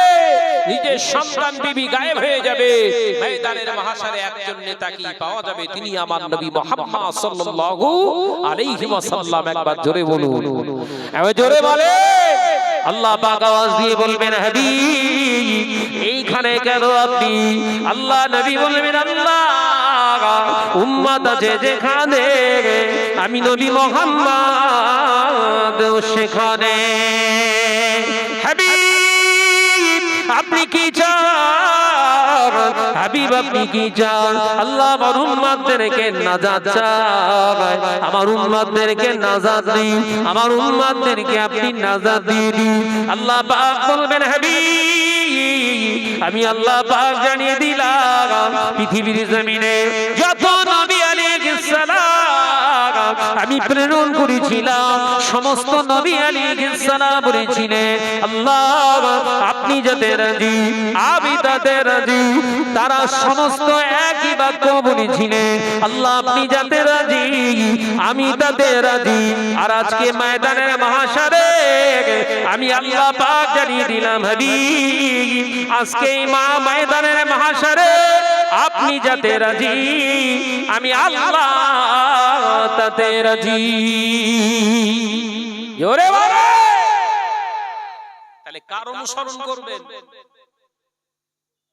কথা বলছেন না। নেতা নেতা দাদা দিদি মসজিদের জমি দখল করে নিচ্ছে, আন্দোলন করলে আমি হব বড় শত্রু। তার মানে ঈদগার জমি দখল করে নিচ্ছে, আন্দোলন করা যাবে না। ওয়াকাফ বিলের বিরুদ্ধে আন্দোলন করা যাবে না। যদি বাংলায় আন্দোলন করো সবথেকে বড় শত্রু হব আমি। তার মানে এই সুযোগটা পেয়েছে কে? কারা দিল? এই কিছু গরুখোর মুসলমান নামধারী মুনাফিকের বাচ্চারা, এরাই সুবিধা করে দিয়েছিল যদি ইফতার পার্টিতে না ঢোকাতো। কথা বলছেন না কেন? এইগুলোকে আগে জুতিয়ে পালিশ করার দরকার। সারাদিন রোজা রাখলে এই আপনার অসুবিধা হচ্ছে না তো? আরে ব্রেনের ভিতরে ঘুরছে সব, ঘুমায় না। আমার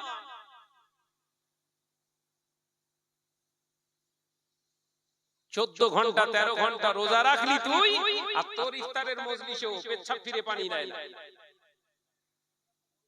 তোরে আগে জবাই করার দরকার। এই কথা বলছেন না কেন? সেই মনে আছে শুরুতেই বলেছিলাম, প্রতিবেশী ভাই বানিয়ে ফেলেছ কি আমরা ভাই ভাই। কথা ব্যাখ্যা উল্টো হচ্ছে না তো? নবী বলেছিলেন প্রতিবেশী ভাই, আরে বানিয়েছে কি ভাই ভাই। ওই যে বলেছে চলো ইফতারে যাব, পেচ্ছাপ তীরে পানি নেয় না, আল্লাহকে মানে না, ও মসজিদে টুপি পরে বসে রয়েছে। সুযোগ দিয়েছে কে? এই মসজিদের চাবি থাকে কার কার? মুয়াজ্জিমটা কে? গরুখোর। এখনো বোঝাতে হবে মুসলমান, সাবধান হন, সাবধান হন।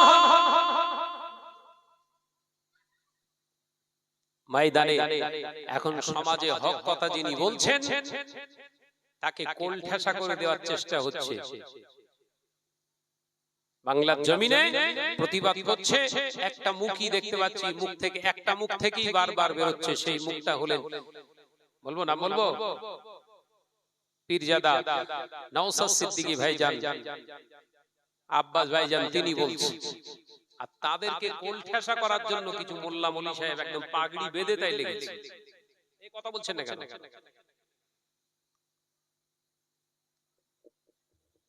মুসলমানদের লজ্জা থাকা উচিত, যারা আজকে ইফতারের মজলিসে তাদেরকে ইনভাইট করে। হ্যাঁ, তারা অবশ্যই আসবে, আমাদের বাড়িতে আসবে, খাওয়া দাওয়া করবে, ইফতার নয়। এই কথা বুঝতে পারছেন? তাদের ফল ফ্রুট আমি যা ইফতার করছি তাকে দেবো, কিন্তু ইফতার নয়। আসবে, নাস্তা দেবো, খেতে দেবো, ভালো তাকে সেবা সুস্থ ভালো ভালোবেসে তাকে দেব। আমার প্রতিবেশী আমার হক আছে, অবশ্যই সে খাবে, কিন্তু আমার ইফতার নয়। আমি রোজদার, ইফতারটা আল্লাহ আমার জন্য খাস করে পাঠিয়েছে। ইফতার হলো রোজাদারদের জন্য সবথেকে বড় একটা নিয়ামত। একবার জোরে জোরে দিচ্ছ কি? ইফতার খাওয়াচ্ছে। বললেই বলবে শাহনাজ ভাই একটুখানি পার্টি ঘেঁষে চলছে। আমি কারোর ঘেঁষে ঠেসে চলি না, যা চলি ডাইরেক্ট চলি, সেটা হলো কোরআন আর হাদিস। এই কথা বুঝতে পারছেন না? ওসব ঘেঁষে ঠেসে না, ডাইরেক্ট চলি কোরআন আর হাদিস। ইসমা কিয়াস ছাড়া শাহনাজ কিছু বোঝে না। যিনি সত্য কথা বলবেন বুকে জড়িয়ে ধরে তাকে রাখবো, যিনি মিথ্যার আশ্রয় গ্রহণ করবেন ছায়া মাড়াবো না। এই কথা বুঝতে পারছেন না? ছায়া মাড়াবো না। তুমি কোন পণ্ডিত আমি জানি না। আল্লাহ আমাদের বুঝ দেন, বলুন আমিন। জোরে বলিন আল্লাহুম্মা আমিন। দরুদ শরীফ আল্লাহুম্মা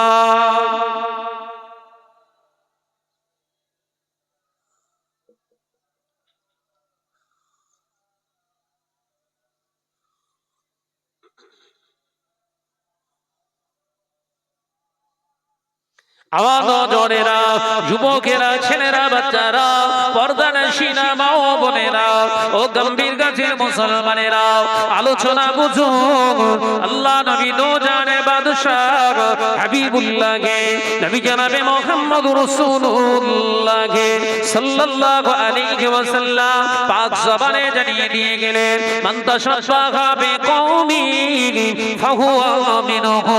রাকাবুল মুসনাদ আহমদ। আল্লাহ নবী পাক জবানে জানিয়ে দিলেন, ও আমার সাহাবীরা, ও আমার সাহাবারা, আমি নবী তোমাদের জানিয়ে দিয়ে গেলাম, পৃথিবীর জমিনে তোমরা যে কওমের অনুসরণ করবে, যার তাসাফা করে দুনিয়া জিন্দেগিতে দুনিয়াদারি তোমরা করবে, আমি নবী জানিয়ে দিলাম ফাহুয়া মিনহুম, তাদের অন্তর্ভুক্ত হয়ে কিয়ামতের দিনে উঠবে, ময়দানের মাহশারে তাদের সঙ্গে তোমাদের হাসর হয়ে যাবে। আমি নবী জানিয়ে দিলাম, মান আহাব্বা সুন্নতি, যে আমার সুন্নাতকে মহব্বত করলো, ফাকাদ আহাব্বানি, সে আমি নবী আমাকে ভালোবাসলো। ওমান আহাব্বানি, আর আমাকে যে ভালোবাসলো, কানা মাই ফিল জান্নাহ। ও আমার সাহাবীরা, আমি নবী জানিয়ে দিলাম, সেই ব্যক্তিটা, সেই উম্মতটা আমি নবীর সঙ্গে জান্নাতে যাবে।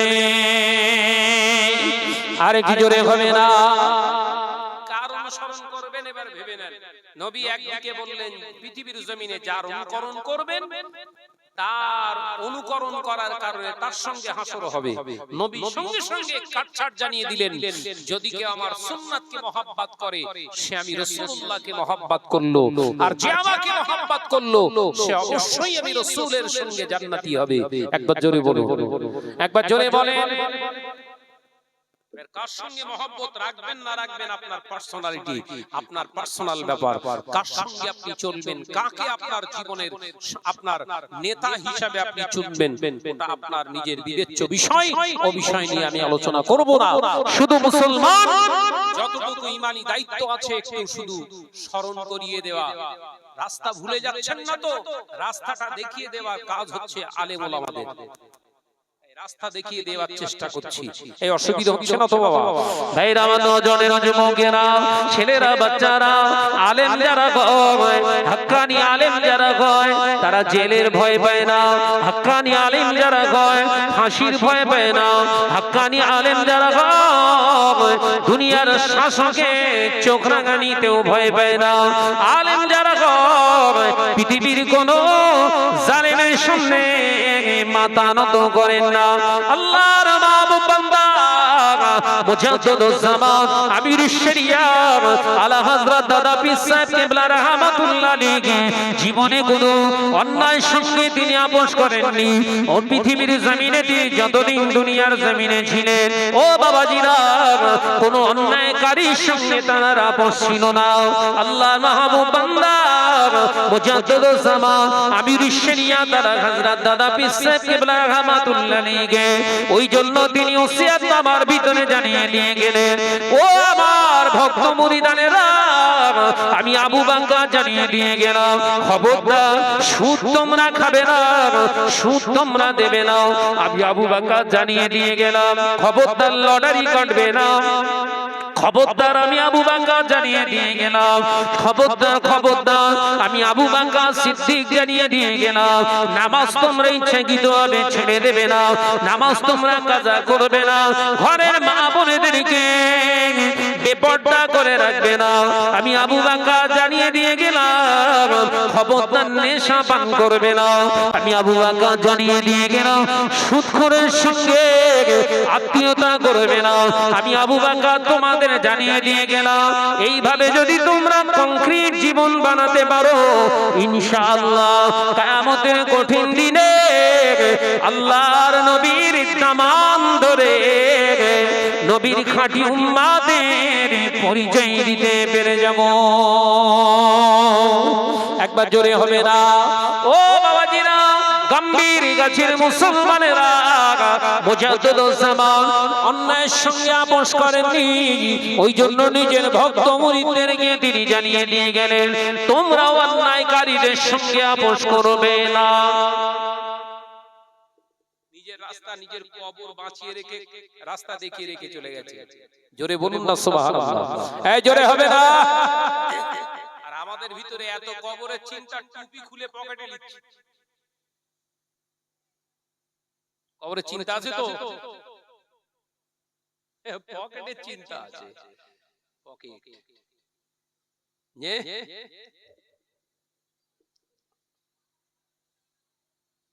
ये हाल तेरा चाल है, मकसद तो तेरा माल है।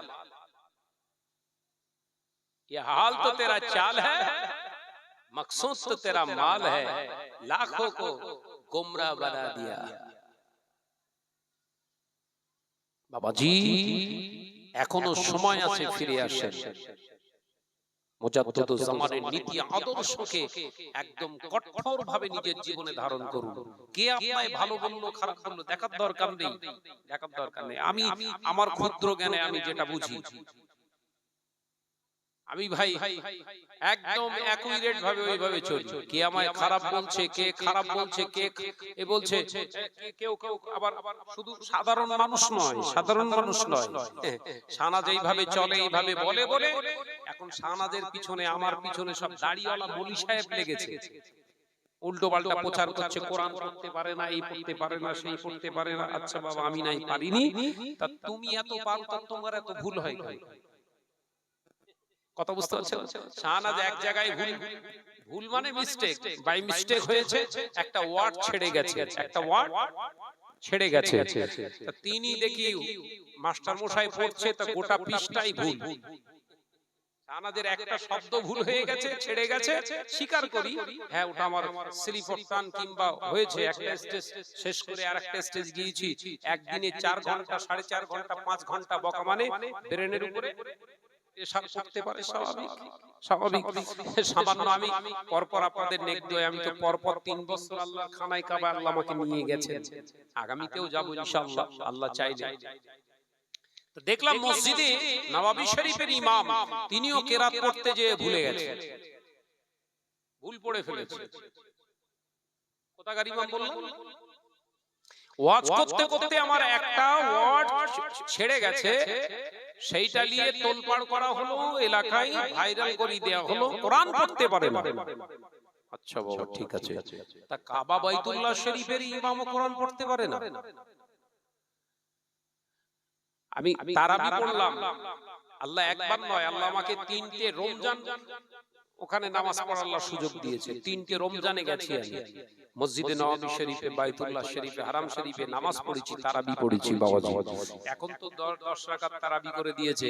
আর 20 রাকাত তারাবি যখন 2019 সালে আমি 20 রাকাত তারাবি পড়েছি বাইতুল্লাহ শরীফে, হারাম শরীফে এবং মদিনাতুল মুনাওয়ারায় 2019 সালে। তারপরেই করোনা হলো। ওই করোনার পর থেকেই কেটে কেটে 10 রাকাত করে দিয়েছি। কথা বুঝতে পারছেন না বাবাজিরা?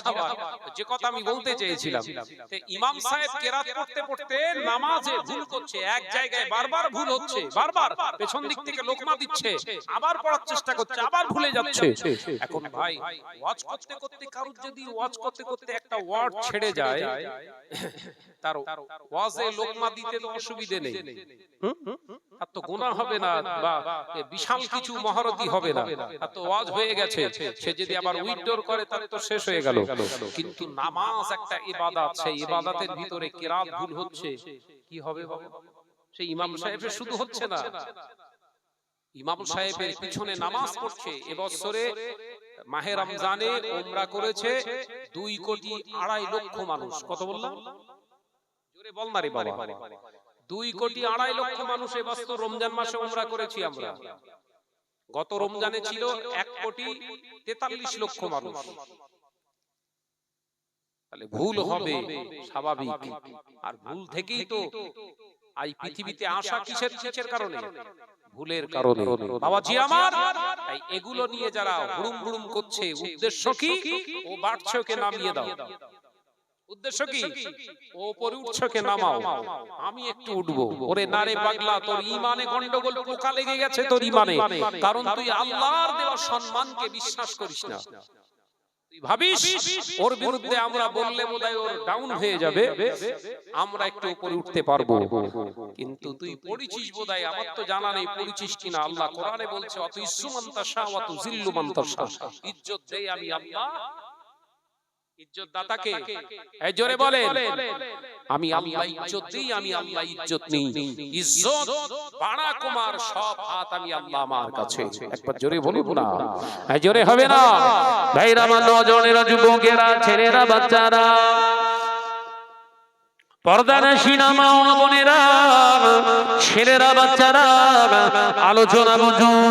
ও গম্ভীর গাছের মুসলমান বাবাজিরা, আলোচনা বুঝুন। আল্লাহ নবী দো জাহানে বাদশাহ হাবিবুল্লাহ কে, নবী জনাবে মুহাম্মদুর রাসূলুল্লাহ কে সাল্লাল্লাহু আলাইহি ওয়াসাল্লাম নবী আমার পাক জবানে জানিয়ে দিলেন, ও আমার সাহাবীরা, শুনে রেখে দাও, জেনে রেখে দাও, শুনে রেখে দাও, জেনে রেখে দাও। এমন একটা দিন আসবে যেদিনে দেখতে পাওয়া যাবে আমার উম্মতেরা পৃথিবীর জমিনে সংখ্যায় বেড়ে যাবে, মুসলমানদের সংখ্যা বাড়বে, দাড়িওয়ালা টুপিওয়ালা বেড়ে যাবে, জুব্বাওয়ালা বেড়ে যাবে, হাজি বেড়ে যাবে, ওমরাকারী বেড়ে যাবে। ও আমার সাহাবীরা, শুনে রেখে দাও, জেনে রেখে দাও, পৃথিবীর জমিনে আমার উম্মতরা অন্য কওমের কাছে নির্যাতিত হবে না, না, না। আমার আল্লাহ পাক তাদেরকে দিয়ে এই মুসলমানগুলোকে আল্লাহ নির্যাতন করাবে, তাদের উপর দিয়ে আল্লাহ পাক মুসলমানদেরকে পেটাতে থাকবে। সাহাবায়ে কেরামেরা প্রশ্ন করলেন, ইয়া রাসূলুল্লাহ, হাবিবাল্লাহ, কারণটা কি? আল্লাহর নবী বললেন, মুসলমান নামধারী হবে, আসলে তারা হারামের লেনদেনকারী হয়ে যাবে। কিসের লেনদেনকারী? জোরে বলেন, জোরে বলেন। এবার এক একটা করে বাছেন।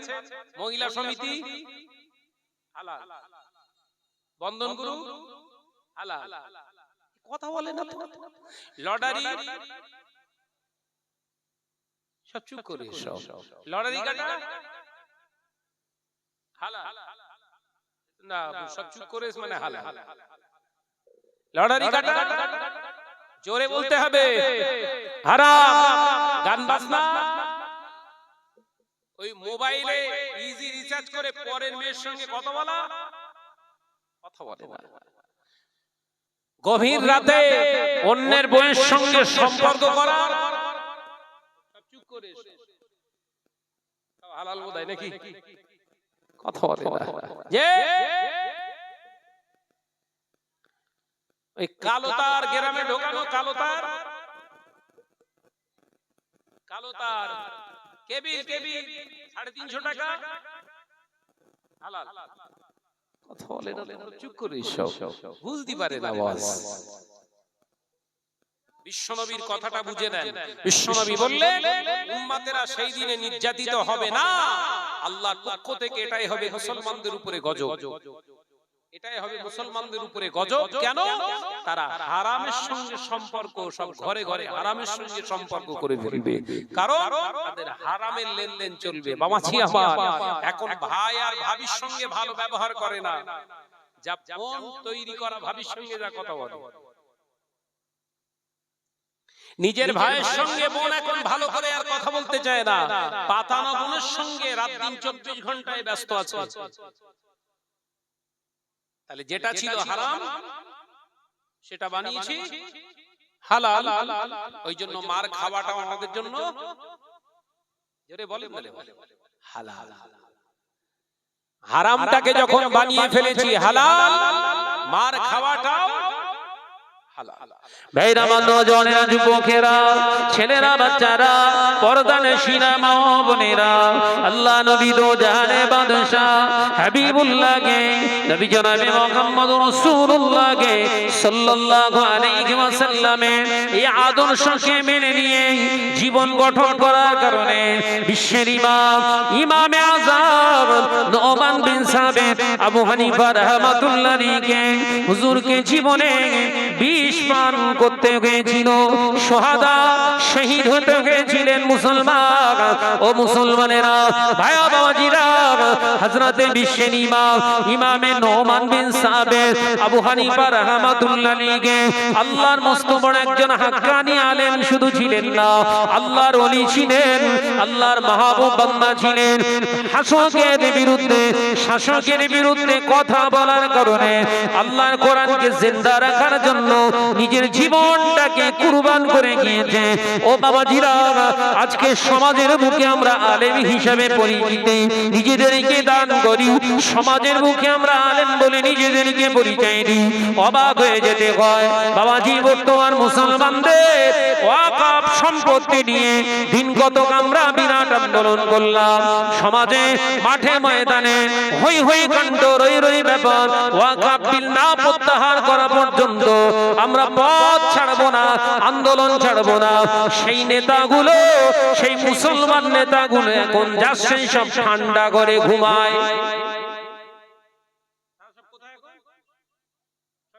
চলে গেছে, বিরাট আন্দোলন হচ্ছিল না, এই কথা বলছেন না কেন? ওয়াকফ বিল প্রত্যাহার হয়ে গেছে, তাই তো? ওয়াকফ বিল উঠিয়ে নিয়েছে, প্রত্যাহার করেছে, তাই তো? তা আন্দোলন বন্ধ হয়ে গেছে মানেই তো সাকসেসফুল। আসলে তা নয়, বিষয়টা হচ্ছে যার যা পকেটের দরকার ছিল পেয়ে গেছে, মাল ঠান্ডা। কথা বুঝতে পারছেন? যার যেটা ডিমান্ড ছিল পূর্ণ হয়ে গেছে, একদম পুরো ঠান্ডা। ওই শুধু একবার হুঙ্কার দিল না, পশ্চিমবঙ্গে আন্দোলন করা যাবে না, একবার বলেছিল না, পশ্চিমবঙ্গে আন্দোলন করা যাবে না, এই আন্দোলন করলে তাহলে সবথেকে বড় শত্রু আমি হয়ে যাব। হুজুররা সব শুয়ে পড়েছে, কথা বলছেন না? ও আম্বু তাম্বু করছিল, এই করব সেই করব, এই করব সেই করব। খোঁজ খবর নিয়ে দেখি মোটামুটি এই আন্দোলনের নাম করে বহু টাকা কালেকশন করে ছেড়ে দিয়েছে। তাহলে মুসলিম লিডারের অভাব সমাজে, মুসলিম লিডার চুনুন। মুসলিম লিডার নেতা আমাদেরকে চুনতে হবে। এই মুসলিম লিডারের অভাব আমাদের ভিতরে বোধ করছি, এই অভাব না দূরীকরণ হওয়া পর্যন্ত আমরা জীবনে কোনো কাজে সাকসেসফুল হব না। আর এই মুসলিম লিডার আমাদের খুঁজতে গেলে এমন একজন ব্যক্তিকে লিডারত্ব আমাদেরকে দিতে হবে যার হারামের সঙ্গে কোনো সম্পর্ক থাকবে না। একবার জোরে হবে না? ওয়াকফ বিলের আন্দোলন করছে, দাড়িতে কালি মেরে।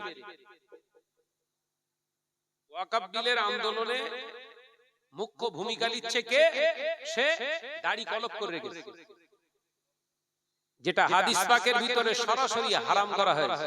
কথা বলছে না কেন? যেটা আমরা পড়েছি কালো কলব করা, এই কালো কলব করা এটা হচ্ছে শরিয়াতে সম্পূর্ণ নিষিদ্ধ, হারাম। এখন ওই ব্যক্তিটাকে যদি আপনি লিডার হিসাবে আপনার জীবনে চুনে নেন, তাহলে সবথেকে বড় ভুল আপনার জীবনে আপনি করেছেন। কারণ যে আল্লাহর সঙ্গে ধোঁকা দিতে কুণ্ঠিত বোধ করে না, আপামর জনসাধারণ আমার আপনার সঙ্গে ধোঁকাবাজি করবে না, কি গ্যারান্টি আছে? এই কথা বলছেন না কেন? আমি এগুলো ধরিয়ে দিচ্ছি বলেই তো খারাপ। এইগুলোই ধরিয়ে দিচ্ছি বলে যে আমাদের নেতা কে হবে, আমি বলিনি আমি হব।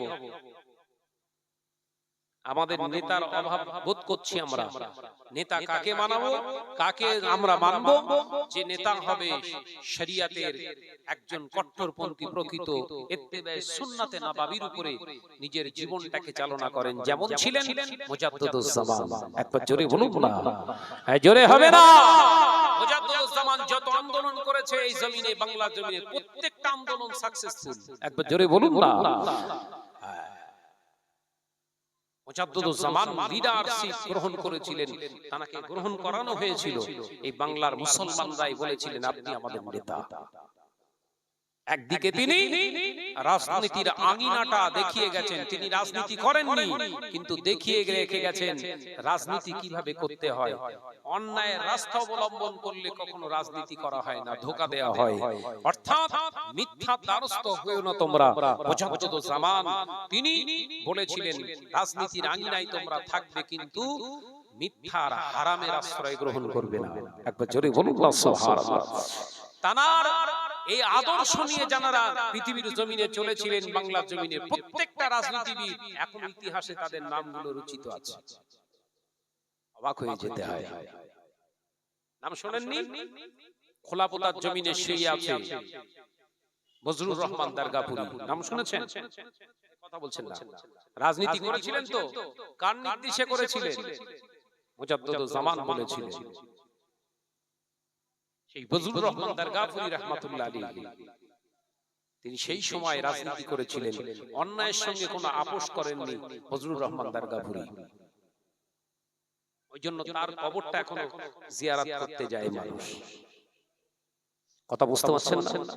যে মুজাদ্দিদুজ জামান আমাদের লিডার ছিলেন। যদি এখন কেউ লিডারশিপ নিজেকে জাহির করতে চায়, তাহলে আমাদের দেখতে হবে হারামের সঙ্গে সম্পর্ক আছে এরকম কোন ব্যক্তি আমাদের নেতা হবেন না।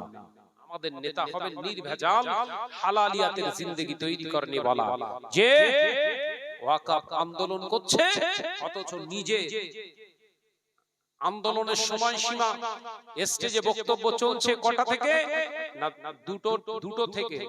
দুটো থেকে স্টার্ট চলবে কটা পর্যন্ত না, আপনার মাগরিবের পর পর্যন্ত হবে। দুটো থেকে বক্তব্য শুরু হয়েছে, স্টেজে বসে আছে, আসরের নামাজ শেষ হয়ে গেছে, মাগরিবের নামাজ শেষ হয়ে গেছে, নেতাদের নামাজ নেই।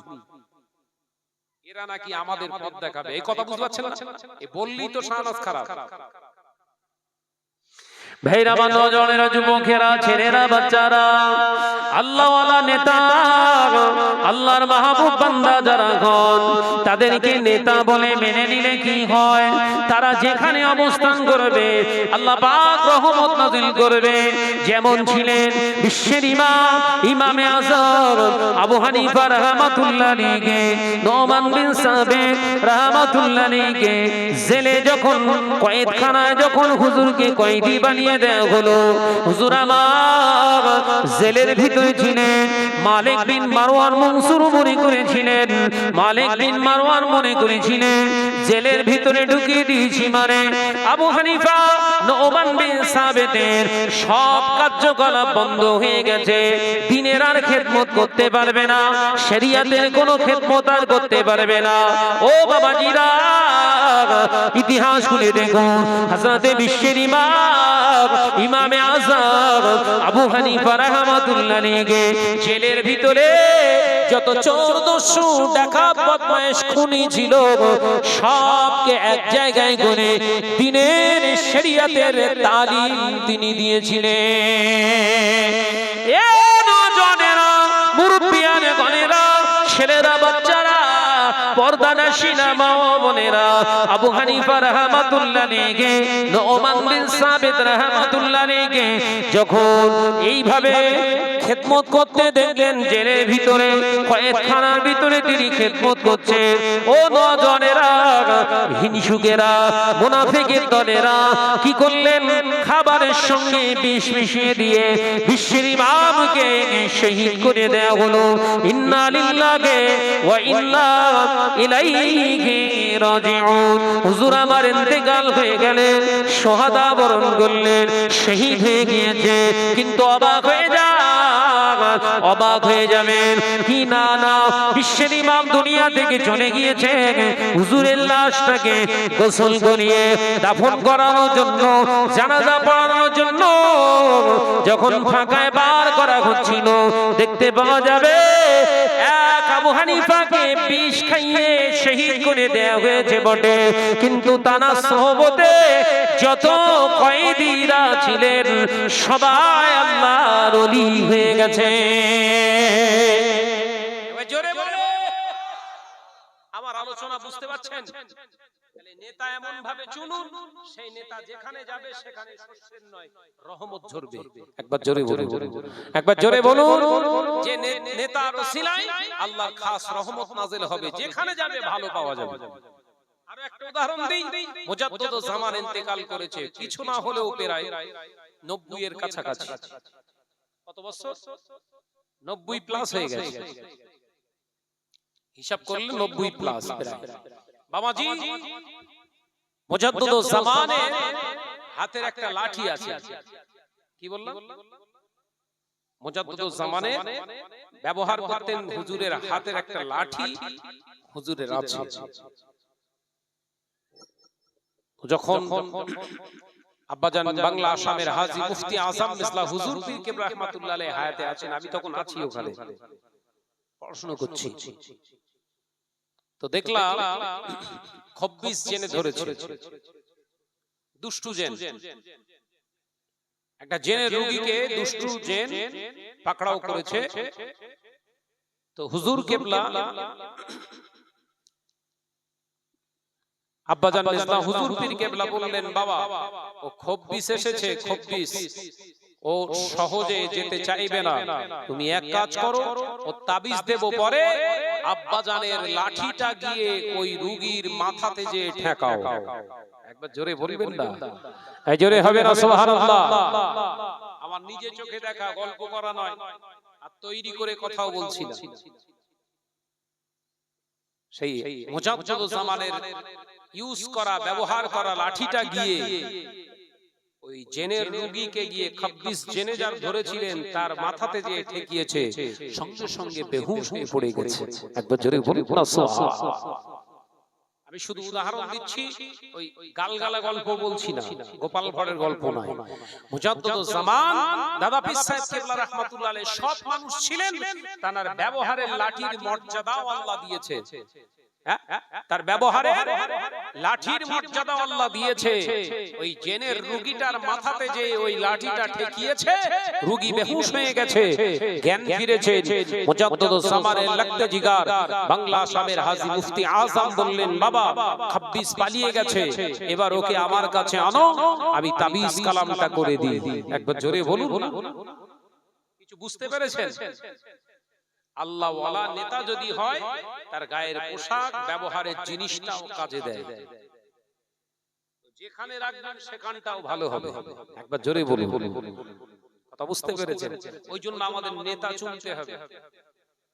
আমাদের নেতা যে ডেকেছে হু হু করে পালিয়ে চলে গেলেন, এটাই আপনার জীবনের সবথেকে খারাপ। ডাকছে কে, কার ডাকে যাব, এতটুকু স্যাটিসফাই হন, এতটুকু শিওর হয়ে যান যে হ্যাঁ, প্রকৃতপক্ষে উনি শরিয়াতকে মাননে ওয়ালা, শরিয়াতের উপরে চলনে ওয়ালা, শরিয়াতের উপরে আপনার আমল মুকাম্মাল জিন্দেগি তৈরি করনে ওয়ালা ব্যক্তি ডেকেছে, আমার যাওয়া উচিত, এটা আমার ইমানি কর্তব্য। আমরা কি করছি? আন্দোলন হলো, ডেকেছে, হু হু করে বেরিয়ে চলে গেলাম। গিয়ে কি হলো? আমরা জমায়েত করলাম, হাজার হাজার মানুষ ওখানে গিয়ে দাঁড়ালাম, আর ওটা ভালো করে ভিডিও শুট ফটো করে নিয়ে প্রশাসনকে দেখিয়ে দিল, আমার ডাকে এত লোক এসেছে, কি দেবে দাও। সে পেয়ে গেছে ওর আন্দোলন করে, এ কথা বলছে না কেন? ও তো পেয়ে গেছে। প্রশাসন দেখলো এই আন্দোলনকে থামাতে গেলে আগে চেয়ারটাকে ভালো করে ভেজাতে হবে, চেয়ারটাকে ভিজিয়ে দাও, ভালো করে দিয়ে দিয়েছে। ও এখন ঠান্ডা ঘরে চলে গেছে। ওয়াকফ বিল চলছে, ওয়াকফ বিল এখন রানিং, বিভিন্ন জায়গায় মসজিদ মাদ্রাসা দখল হওয়া শুরু হয়ে গেছে। মিথ্যা কথা বলছি? সে আন্দোলন করনে वाला ব্যক্তিরা কোথায়? যারা নেতা সেজেছিল টুপি পরে, তারা কোথায়? প্রশ্ন করবেন না? ঘরের শত্রু বিভীষণ, এইগুলোকে আগে চিহ্নিত করুন, এগুলোকে আগে চিনুন। এরা ইসলামকে শেষ করছে, এদের পূর্বপুরুষরা, এদেরই উত্তরসূরিরা, এরাই হলো তারা যারা ওই কারবালার ময়দানে ইমাম হুসাইন রাদিয়াল্লাহু তাআলা আনহু হুজুরের সাথী সঙ্গীদেরকে শহীদ করে দেবার ইন্ধন জুগিয়েছিলেন। তাদের উত্তরসূরিরা সব মিস্টেক হয়ে যাচ্ছে নাকি? ভুলে যাচ্ছেন? কুফার মানুষরা ডেকেছিল তো ইমাম হুসাইন রাদিয়াল্লাহু তাআলা আনহুকে আমন্ত্রণ করেছিল তো, কটা চিঠি দিয়েছিল? অসংখ্য। কোন কিতাবে আছে 150 অধিক চিঠি। কটা চিঠি? 150 অধিক চিঠি। আসুন হুজুর, আসুন, আমরা ওই ইয়াজিদের রাজতন্ত্র আমরা মানব না, ইয়াজিদকে আমরা খলিফা হিসেবে মানব না, আপনি আসুন, আপনার হাতে হাত দিয়ে আমরা বায়াত গ্রহণ করব, আপনি হলেন আমাদের নেতা। কটা চিঠি? অতগুলো চিঠি পাওয়ার পরে মুসলিম বিন আকিলকে পাঠিয়েছিলেন আসল সত্যতা যাচাই করার জন্য। ভুলে যাচ্ছেন? শুনেননি? মুসলিম বিন আকিল রাদিয়াল্লাহু তাআলা আনহু রাসূল পাকের একজন জলিল কদর সাহাবী, আহা, বিশ্ব নবীর একজন জলিল কদর সাহাবী মুসলিম বিন আকিল রাদিয়াল্লাহু তাআলা আনহুকে পাঠিয়ে দেয়া হলো কুফার জমিনে, তানাকেও শহীদ করে দেয়া হলো। হুজুরকে যখন শহীদ করে দিচ্ছেন, কিতাবে এসেছে মুসলিম বিন আকিল রাদিয়াল্লাহু তাআলা আনহু প্রথম গিয়ে তিনি অবস্থা দেখেছিলেন, হ্যাঁ সব ঠিক আছে, হুজুরকে চিঠি লিখে পাঠিয়ে ছেড়ে দিয়েছে। চিঠি চলে আপনার মাঝ রাস্তায় চলে এসেছে, তখনই মুসলিম বিন আকিলকে শহীদ করে দেয়া হলো। আর ইমাম সাইয়েদনা ইমাম হুসাইন রাদিয়াল্লাহু তাআলা আনহু হুজুরের কাছে যখন চিঠিটা এসে পৌঁছে গেছে, তিনি শহীদ হওয়ার আগে আরেকটা চিঠি দিয়েছিলেন, কিন্তু সেই চিঠিটা পৌঁছায়নি, যে আসবেন না, কুফার মানুষেরও দুচরিত্রা, এরা আপনাকে আহ্বান করছে, একটাই উদ্দেশ্য, আপনাকে শেষ করে দেবে। ওখান থেকে ফিরে আসুন, আন্দোলনের জায়গায় ফিরে আসুন, ওয়াকফ বিল প্রত্যাহার করতে হবে। এই আহ্বান হয়েছে না হয়নি? এই কথা বলছেন না কেন? হয়েছে তো? তারা কোথায়? তারা কোথায়? আমি আপনি মাঝ রাস্তায় পড়ে গেছি, যাবেন কোথায়? ওই জন্য ঈমানি দায়িত্ব আছে, এখনো সচেতন হন। আমি আপনাদের ভাই মোহাম্মদ শাহনওয়াজ ছোট্ট করে কয়েকটা কথা বললাম, ঈমানের জায়গাটা শেষ করে আমি আপনাদের কাছ থেকে বিদায় নেব। ভাইরা, নওজওয়ানেরা, যুবকেরা, ছেলেরা, বাচ্চারা, পর্দানশীনা মা ও বোনেরা, আলোচনা বুঝাতে চেয়েছিলাম, তাহলে আল্লাহকে এক বলে মেনে নিলেন। আল্লাহ আপনার রব, আল্লাহ আপনার সব, ইজ্জতের মালিক আল্লাহ, সম্মানের মালিক আল্লাহ, রিজিকের মালিক আল্লাহ, পৃথিবীর জমিনের মালিক, আসমানের মালিক সবই আল্লাহ। আল্লাহর উপরে ঈমান আনলেন। ও বাবাজিরা, মুসলমান ভাই ও বাবাজিরা, আলোচনা বুঝুন। আজকের কিছু মুসলমান নামাজ আদায় করছে, রোজা আদায় করছে, হজ করেছে, উমরা করে এসেছে, মুখে দাড়ি, মাথায় টুপি আছে, জুব্বা পরে, হাজির মাল গায়ে দেয়, এই বিশ্বাস তাদের ভিতরে এখনো বিরাজ করছে, এই ঈমান তাদের উপরে এখনো ভিতরে বিরাজ করছে। কি এ সরকারটা যদি চলে যায়, আমরা মারা পড়ে যাব। সত্যি কথা বলে, এরকম কিছু টুপিধারী, নামধারী, দাড়িওয়ালা মুসলমান মনে করছে না এই সরকারটা বাংলা থেকে চলে গেলে আমরা এবার মারা পড়ে যাব? এই কথা বলছেন না কেন? আপনার ঈমান আছে? এই যে বিশ্বাস করলেন যে এই সরকার চলে গেলে আমি শেষ হয়ে যাব, আপনি তো বেঈমানের সার্টিফিকেট হাতে ধরিয়ে নিয়েছেন। কথা বুঝতে পারছেন না নাকি? ইসরায়েলের জমিনে যদি মুসলমান বসবাস করতে পারে, গাজার জমিনে যদি মুসলমান লড়াই করে বেঁচে থাকতে পারে, তাদের ঈমানটা এখনো হেলাতে পারেনি ইহুদি নাসারা বেদিন বেঈমান। আর আপনি নামাজ পড়ছেন 5 ওয়াক্ত, মুখে দাড়ি নিয়ে কি করে বলছেন এ চলে গেলে আমরা মুখ দেখাতে পারবো না, সমাজে ঘুরতে পারবো না। এই ঈমান নিয়ে নামাজ পড়ছেন, নামাজ হচ্ছে তো? কথা বলছেন না কেন? ঈমানের ঘাবলাগুলো ধরাচ্ছি, অসুবিধা হচ্ছে? ভাইরা আমার নজরের যুবকেরা, দ্বিতীয় নাম্বার ঈমানে ঘাবলা দেখা দিয়েছে। দ্বিতীয় নাম্বার ঈমানের ঘাবলাটা কি? দ্বিতীয় নাম্বার কি বাবাজি? কলিকাতা আবহাওয়া দপ্তর বলে দিয়েছে, আলিপুর আবহাওয়া দপ্তর বলে দিয়েছে, আগামী 48 ঘন্টা বঙ্গোপসাগরে নিম্নচাপ দেখা দিয়েছে। 48 ঘন্টা গোটা 24 পরগনা, দুটো মেদিনীপুর, হাওড়া, হুগলি, কলিকাতা ভারী বৃষ্টি হবে। মাঝে মাঝে ঝড় হতে পারে, বজ্র বিদ্যুৎ সহ, তার মানে বাস পড়তে পারে। সরকার নয়, কলিকাতা আবহাওয়া দপ্তর বলে দিয়েছে। এই বিশ্বাস করে নিয়েছেন আর আপনার 48 ঘন্টা আপনার আবহাওয়াটা খারাপ থাকবে। এই বিশ্বাস নিয়ে যদি নামাজ আদায় করেন, ও নামাজ আপনার মুখে ছুঁড়ে মারা হবে। বিশ্বাস করেন তো? কলিকাতা আবহাওয়া দপ্তর শুধু একটুখানি বলে দিয়েছে 48 ঘন্টা বঙ্গোপসাগরে আবার দেখা দিয়েছে নিম্নচাপ। চাষা হাতে তসবিহ নিয়ে মসজিদের বারান্দায় বসে ঠ্যাং লম্বা করে দিয়ে মুসল্লির সঙ্গে আর একটা মুসল্লির সঙ্গে গল্প করছে, জানিস আবার 48 ঘন্টা কি হবে? ভুল বলতিস নাকি? হাকিকত তো এর ঈমান আছে, হাতে তসবিহ আসছে। এই বললেন টুপি, দাড়ি, জুব্বা, হাজি। এই মনে আছে শুরুতে বলেছিলাম শয়তানও মাঝে মাঝে তসবিহ গোনে, মনে পড়ছে? শয়তানও মাঝে মাঝে নামাজ পড়ে। এই কথা মিলছে? শয়তানও মাঝে মাঝে হজ করে, শয়তানও মাঝে মাঝে উমরা মারে, এই কথা বলে না। আর দুটো একটা বলবো, ঈমানের ঘাবলা।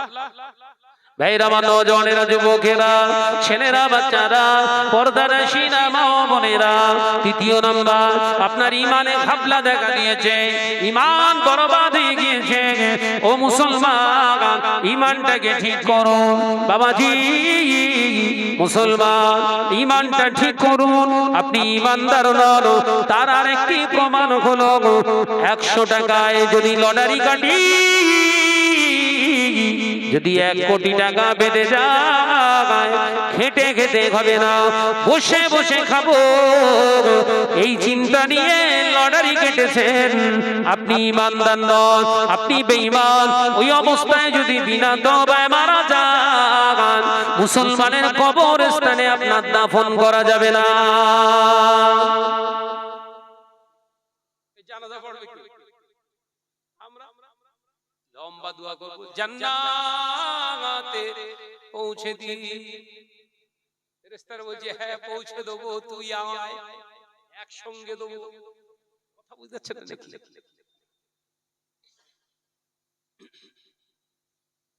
এ নওজওয়ানেরা, মুসলমানেরা, ভাই ও বাবাজিরা, মনে কষ্ট নেবেন না। যে মুসলমানটা লটারি কাটে, ওই মুসলমানটা যদি বিনা তওবায় মারা যায়, ওর ইন্তেকালের পরে কোন 5 ওয়াক্ত নামাজি মুসল্লি ওর জানাজা নামাজে যেতে পারবে না। আল্লামা বড় মাওলানা রুহুল আমিন সাহেব রাহমাতুল্লাহ আলাইহি কিতাবের ভিতরে পরিষ্কার ভাবে জানিয়ে দিলেন, একজন লটারি খোর যদি বিনা তওবায় মারা যায়, ওর ইন্তেকালের পরে 5 ওয়াক্ত নামাজি গিয়ে ওর জানাজা নামাজ পড়তে পারবে না। ও বাবাজি, যারা লটারি খোর হয়, লটারি কাটে, ওর দান ওর টাকা কোন ধর্মের কাজে লাগানো যাবে না, ধর্মীয় প্রতিষ্ঠানে নেওয়া যাবে না। ওই যদি লটারি খোরের টাকা দিয়ে মসজিদ বানানো হয়, ওই মসজিদের সিজদা আল্লাহর দরবারে কবুল হবে না। কোন মুসলমান যদি ওই লটারি খোরের টাকায় শাদি খায়, ওই যতটুকু খানা খেলো, ওই খানা খাওয়ার পরে শরীরে যে রক্তটা তৈরি হলো, ওই রক্তটা হলো হারাম। শরীরের ভিতরে ফিল্টার হয়ে বীর্য তৈরি হয়, 80 ফোঁটা রক্তের ফিল্টার করে 1 ফোঁটা বীর্য নিগৃহীত করে আল্লাহ। আল্লাহ পাক ওই বীর্যটা হারাম বলা হয়েছে। ওই বীর্যটা দিয়ে যদি সন্তান দুনিয়ার জমিনে ভূমিষ্ঠ হয়, ওই সন্তানটা অবৈধ সন্তান, হারামি সন্তান হিসেবে বিবেচিত হবে। জোরে বলুন নাউজুবিল্লাহ। জোরে বলে আল্লাহ শুকর, গাম্ভীরগাছি এলাকায় লটারি কাটে না, এরা সব ভালো আছে নাকি?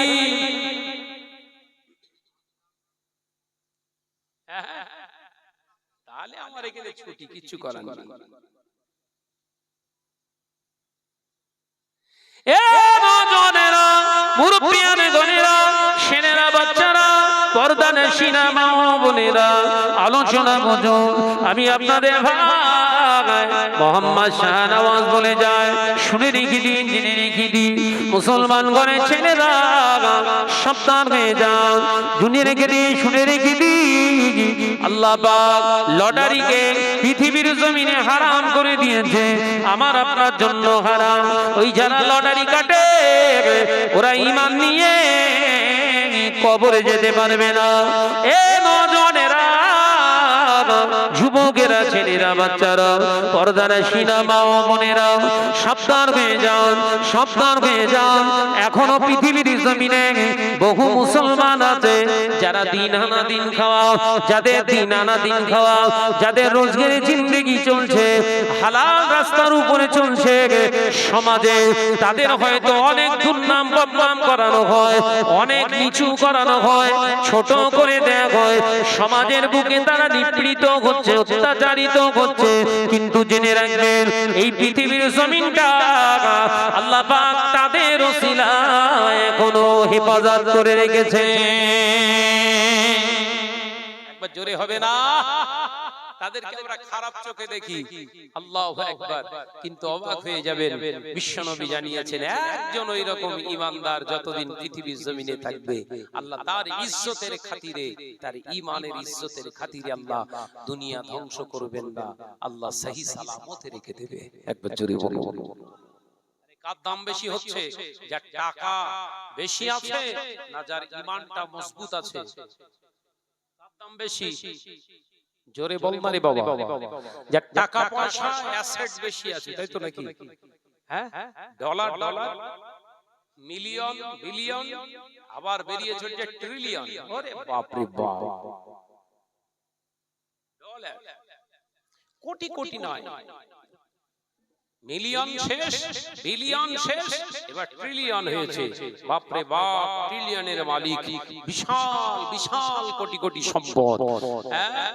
177 তলা বিল্ডিং বানিয়েছে, আর জায়গা হচ্ছে সেই 177 তলা ঠিক ভিতির কাছে, 3.5 হাত বাই 2.5 হাত। কি সম্পদের মালিক হলি রে বাবা, বলছেন না কেন বাবাজি? সেই জন্য লটারিতে ছাড়ুন, লটারিটাকে ছাড়ুন। আল্লাহ সুন্দর দুটো সক্ষম হাত দিয়েছে, সুন্দর দুটো চোখ দিয়েছে, ব্রেন দিয়েছে, সুস্থ মস্তিষ্ক, সুস্থ শরীর দান করেছে।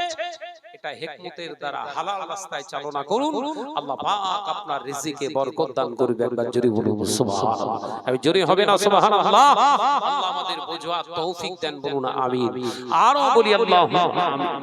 ভাইরা আমার, সোনার মানিকেরা, হয়তো খেটে খাওয়াটা হয়তো পরিশ্রম করে খাওয়াটা অনেক কষ্টের, কিন্তু ওতে ওই খাবারটা আপনি যখন বিসমিল্লাহ সহকারে শরীরের ভিতরে ঢোকাবেন, যখন জবান দিয়ে প্রবেশ করাবেন, ওই খাবারটা খাওয়ার পরেই দেখবেন আপনার যখন ইচ্ছা আপনি ঘুমোতে মন চাইলে আপনার ঘুমটা এসে যাবে। হালাল খাবারে ফজিলত হলো এটাই। হালাল খানা খাবেন, যখন ইচ্ছা করবেন ঘুমাতে পারবেন। আর হারাম পেটে গেলে বল না রে বাবা, বিশাল কোটি টাকার মালিক ঘুম হচ্ছে না। কত টাকার মালিক? কোটি কোটি টাকার মালিক, রাতে ঘুম হচ্ছে না, ডাক্তারের কাছে যাচ্ছে, ওষুধ দিচ্ছে, কাজ হচ্ছে না। কেন? কোটি কোটি টাকার মালিক, ঘুম তো বেশি হওয়ার কথা। কথা বলছেন না কেন? ওর ঘুম নেই, কারণ হারাম ঢুকে গেছে, ওর জন্য আল্লাহ আরামটা হারাম করে দিয়েছে। ওই জন্য হালালের অন্বেষণ করুন। আল্লাহ আমাদের সকলকে বুঝ দেন, বলুন আমিন। আর একটু জোরে বলি আল্লাহুম্মা আমিন। প্রাণ খুলে আওয়াজ জিকির করি, কালিমা লা ইলাহা ইল্লাল্লাহ।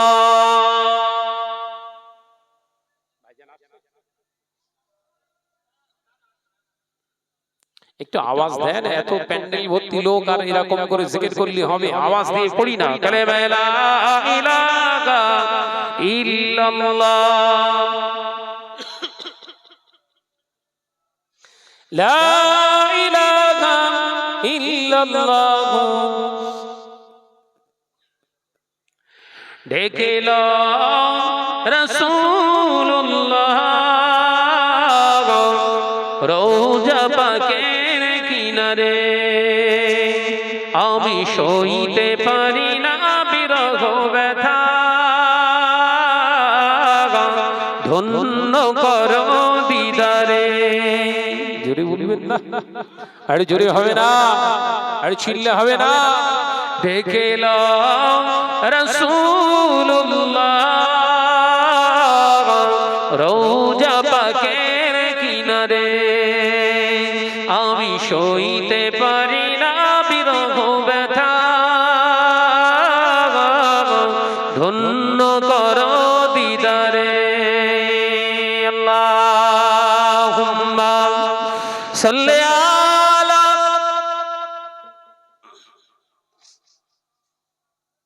আওয়াজ দিয়ে পড়ো বাবা, আওয়াজ দিয়ে পড়ো, আলা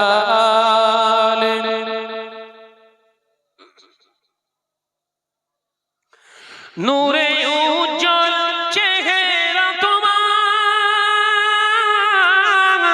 দেখে মন যে ভরে যায়, তোমার ওই গুম্বাদে খাজরা দেখে ঈমান বেড়ে যায়। জোরে বলবেন না, আর জোরে হবে না। দেখে লো রাসূলুল্লাহ, রওজা পাকের কিনারে, আমি সইতে পারি না বিরহ ব্যথা, ধন্য করো দিদারে। আল্লাহুম্মা সাল্লি আলা,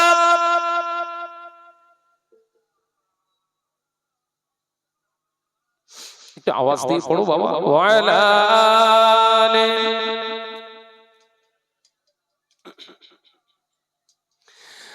মদিনার ওই আকাশ, মদিনার ওই বাতাস, মদিনার ওই জবানে উহুদ, তোমাকেও সালাম জানাই। জোরে বলবেন না, আর জোরে হবে না।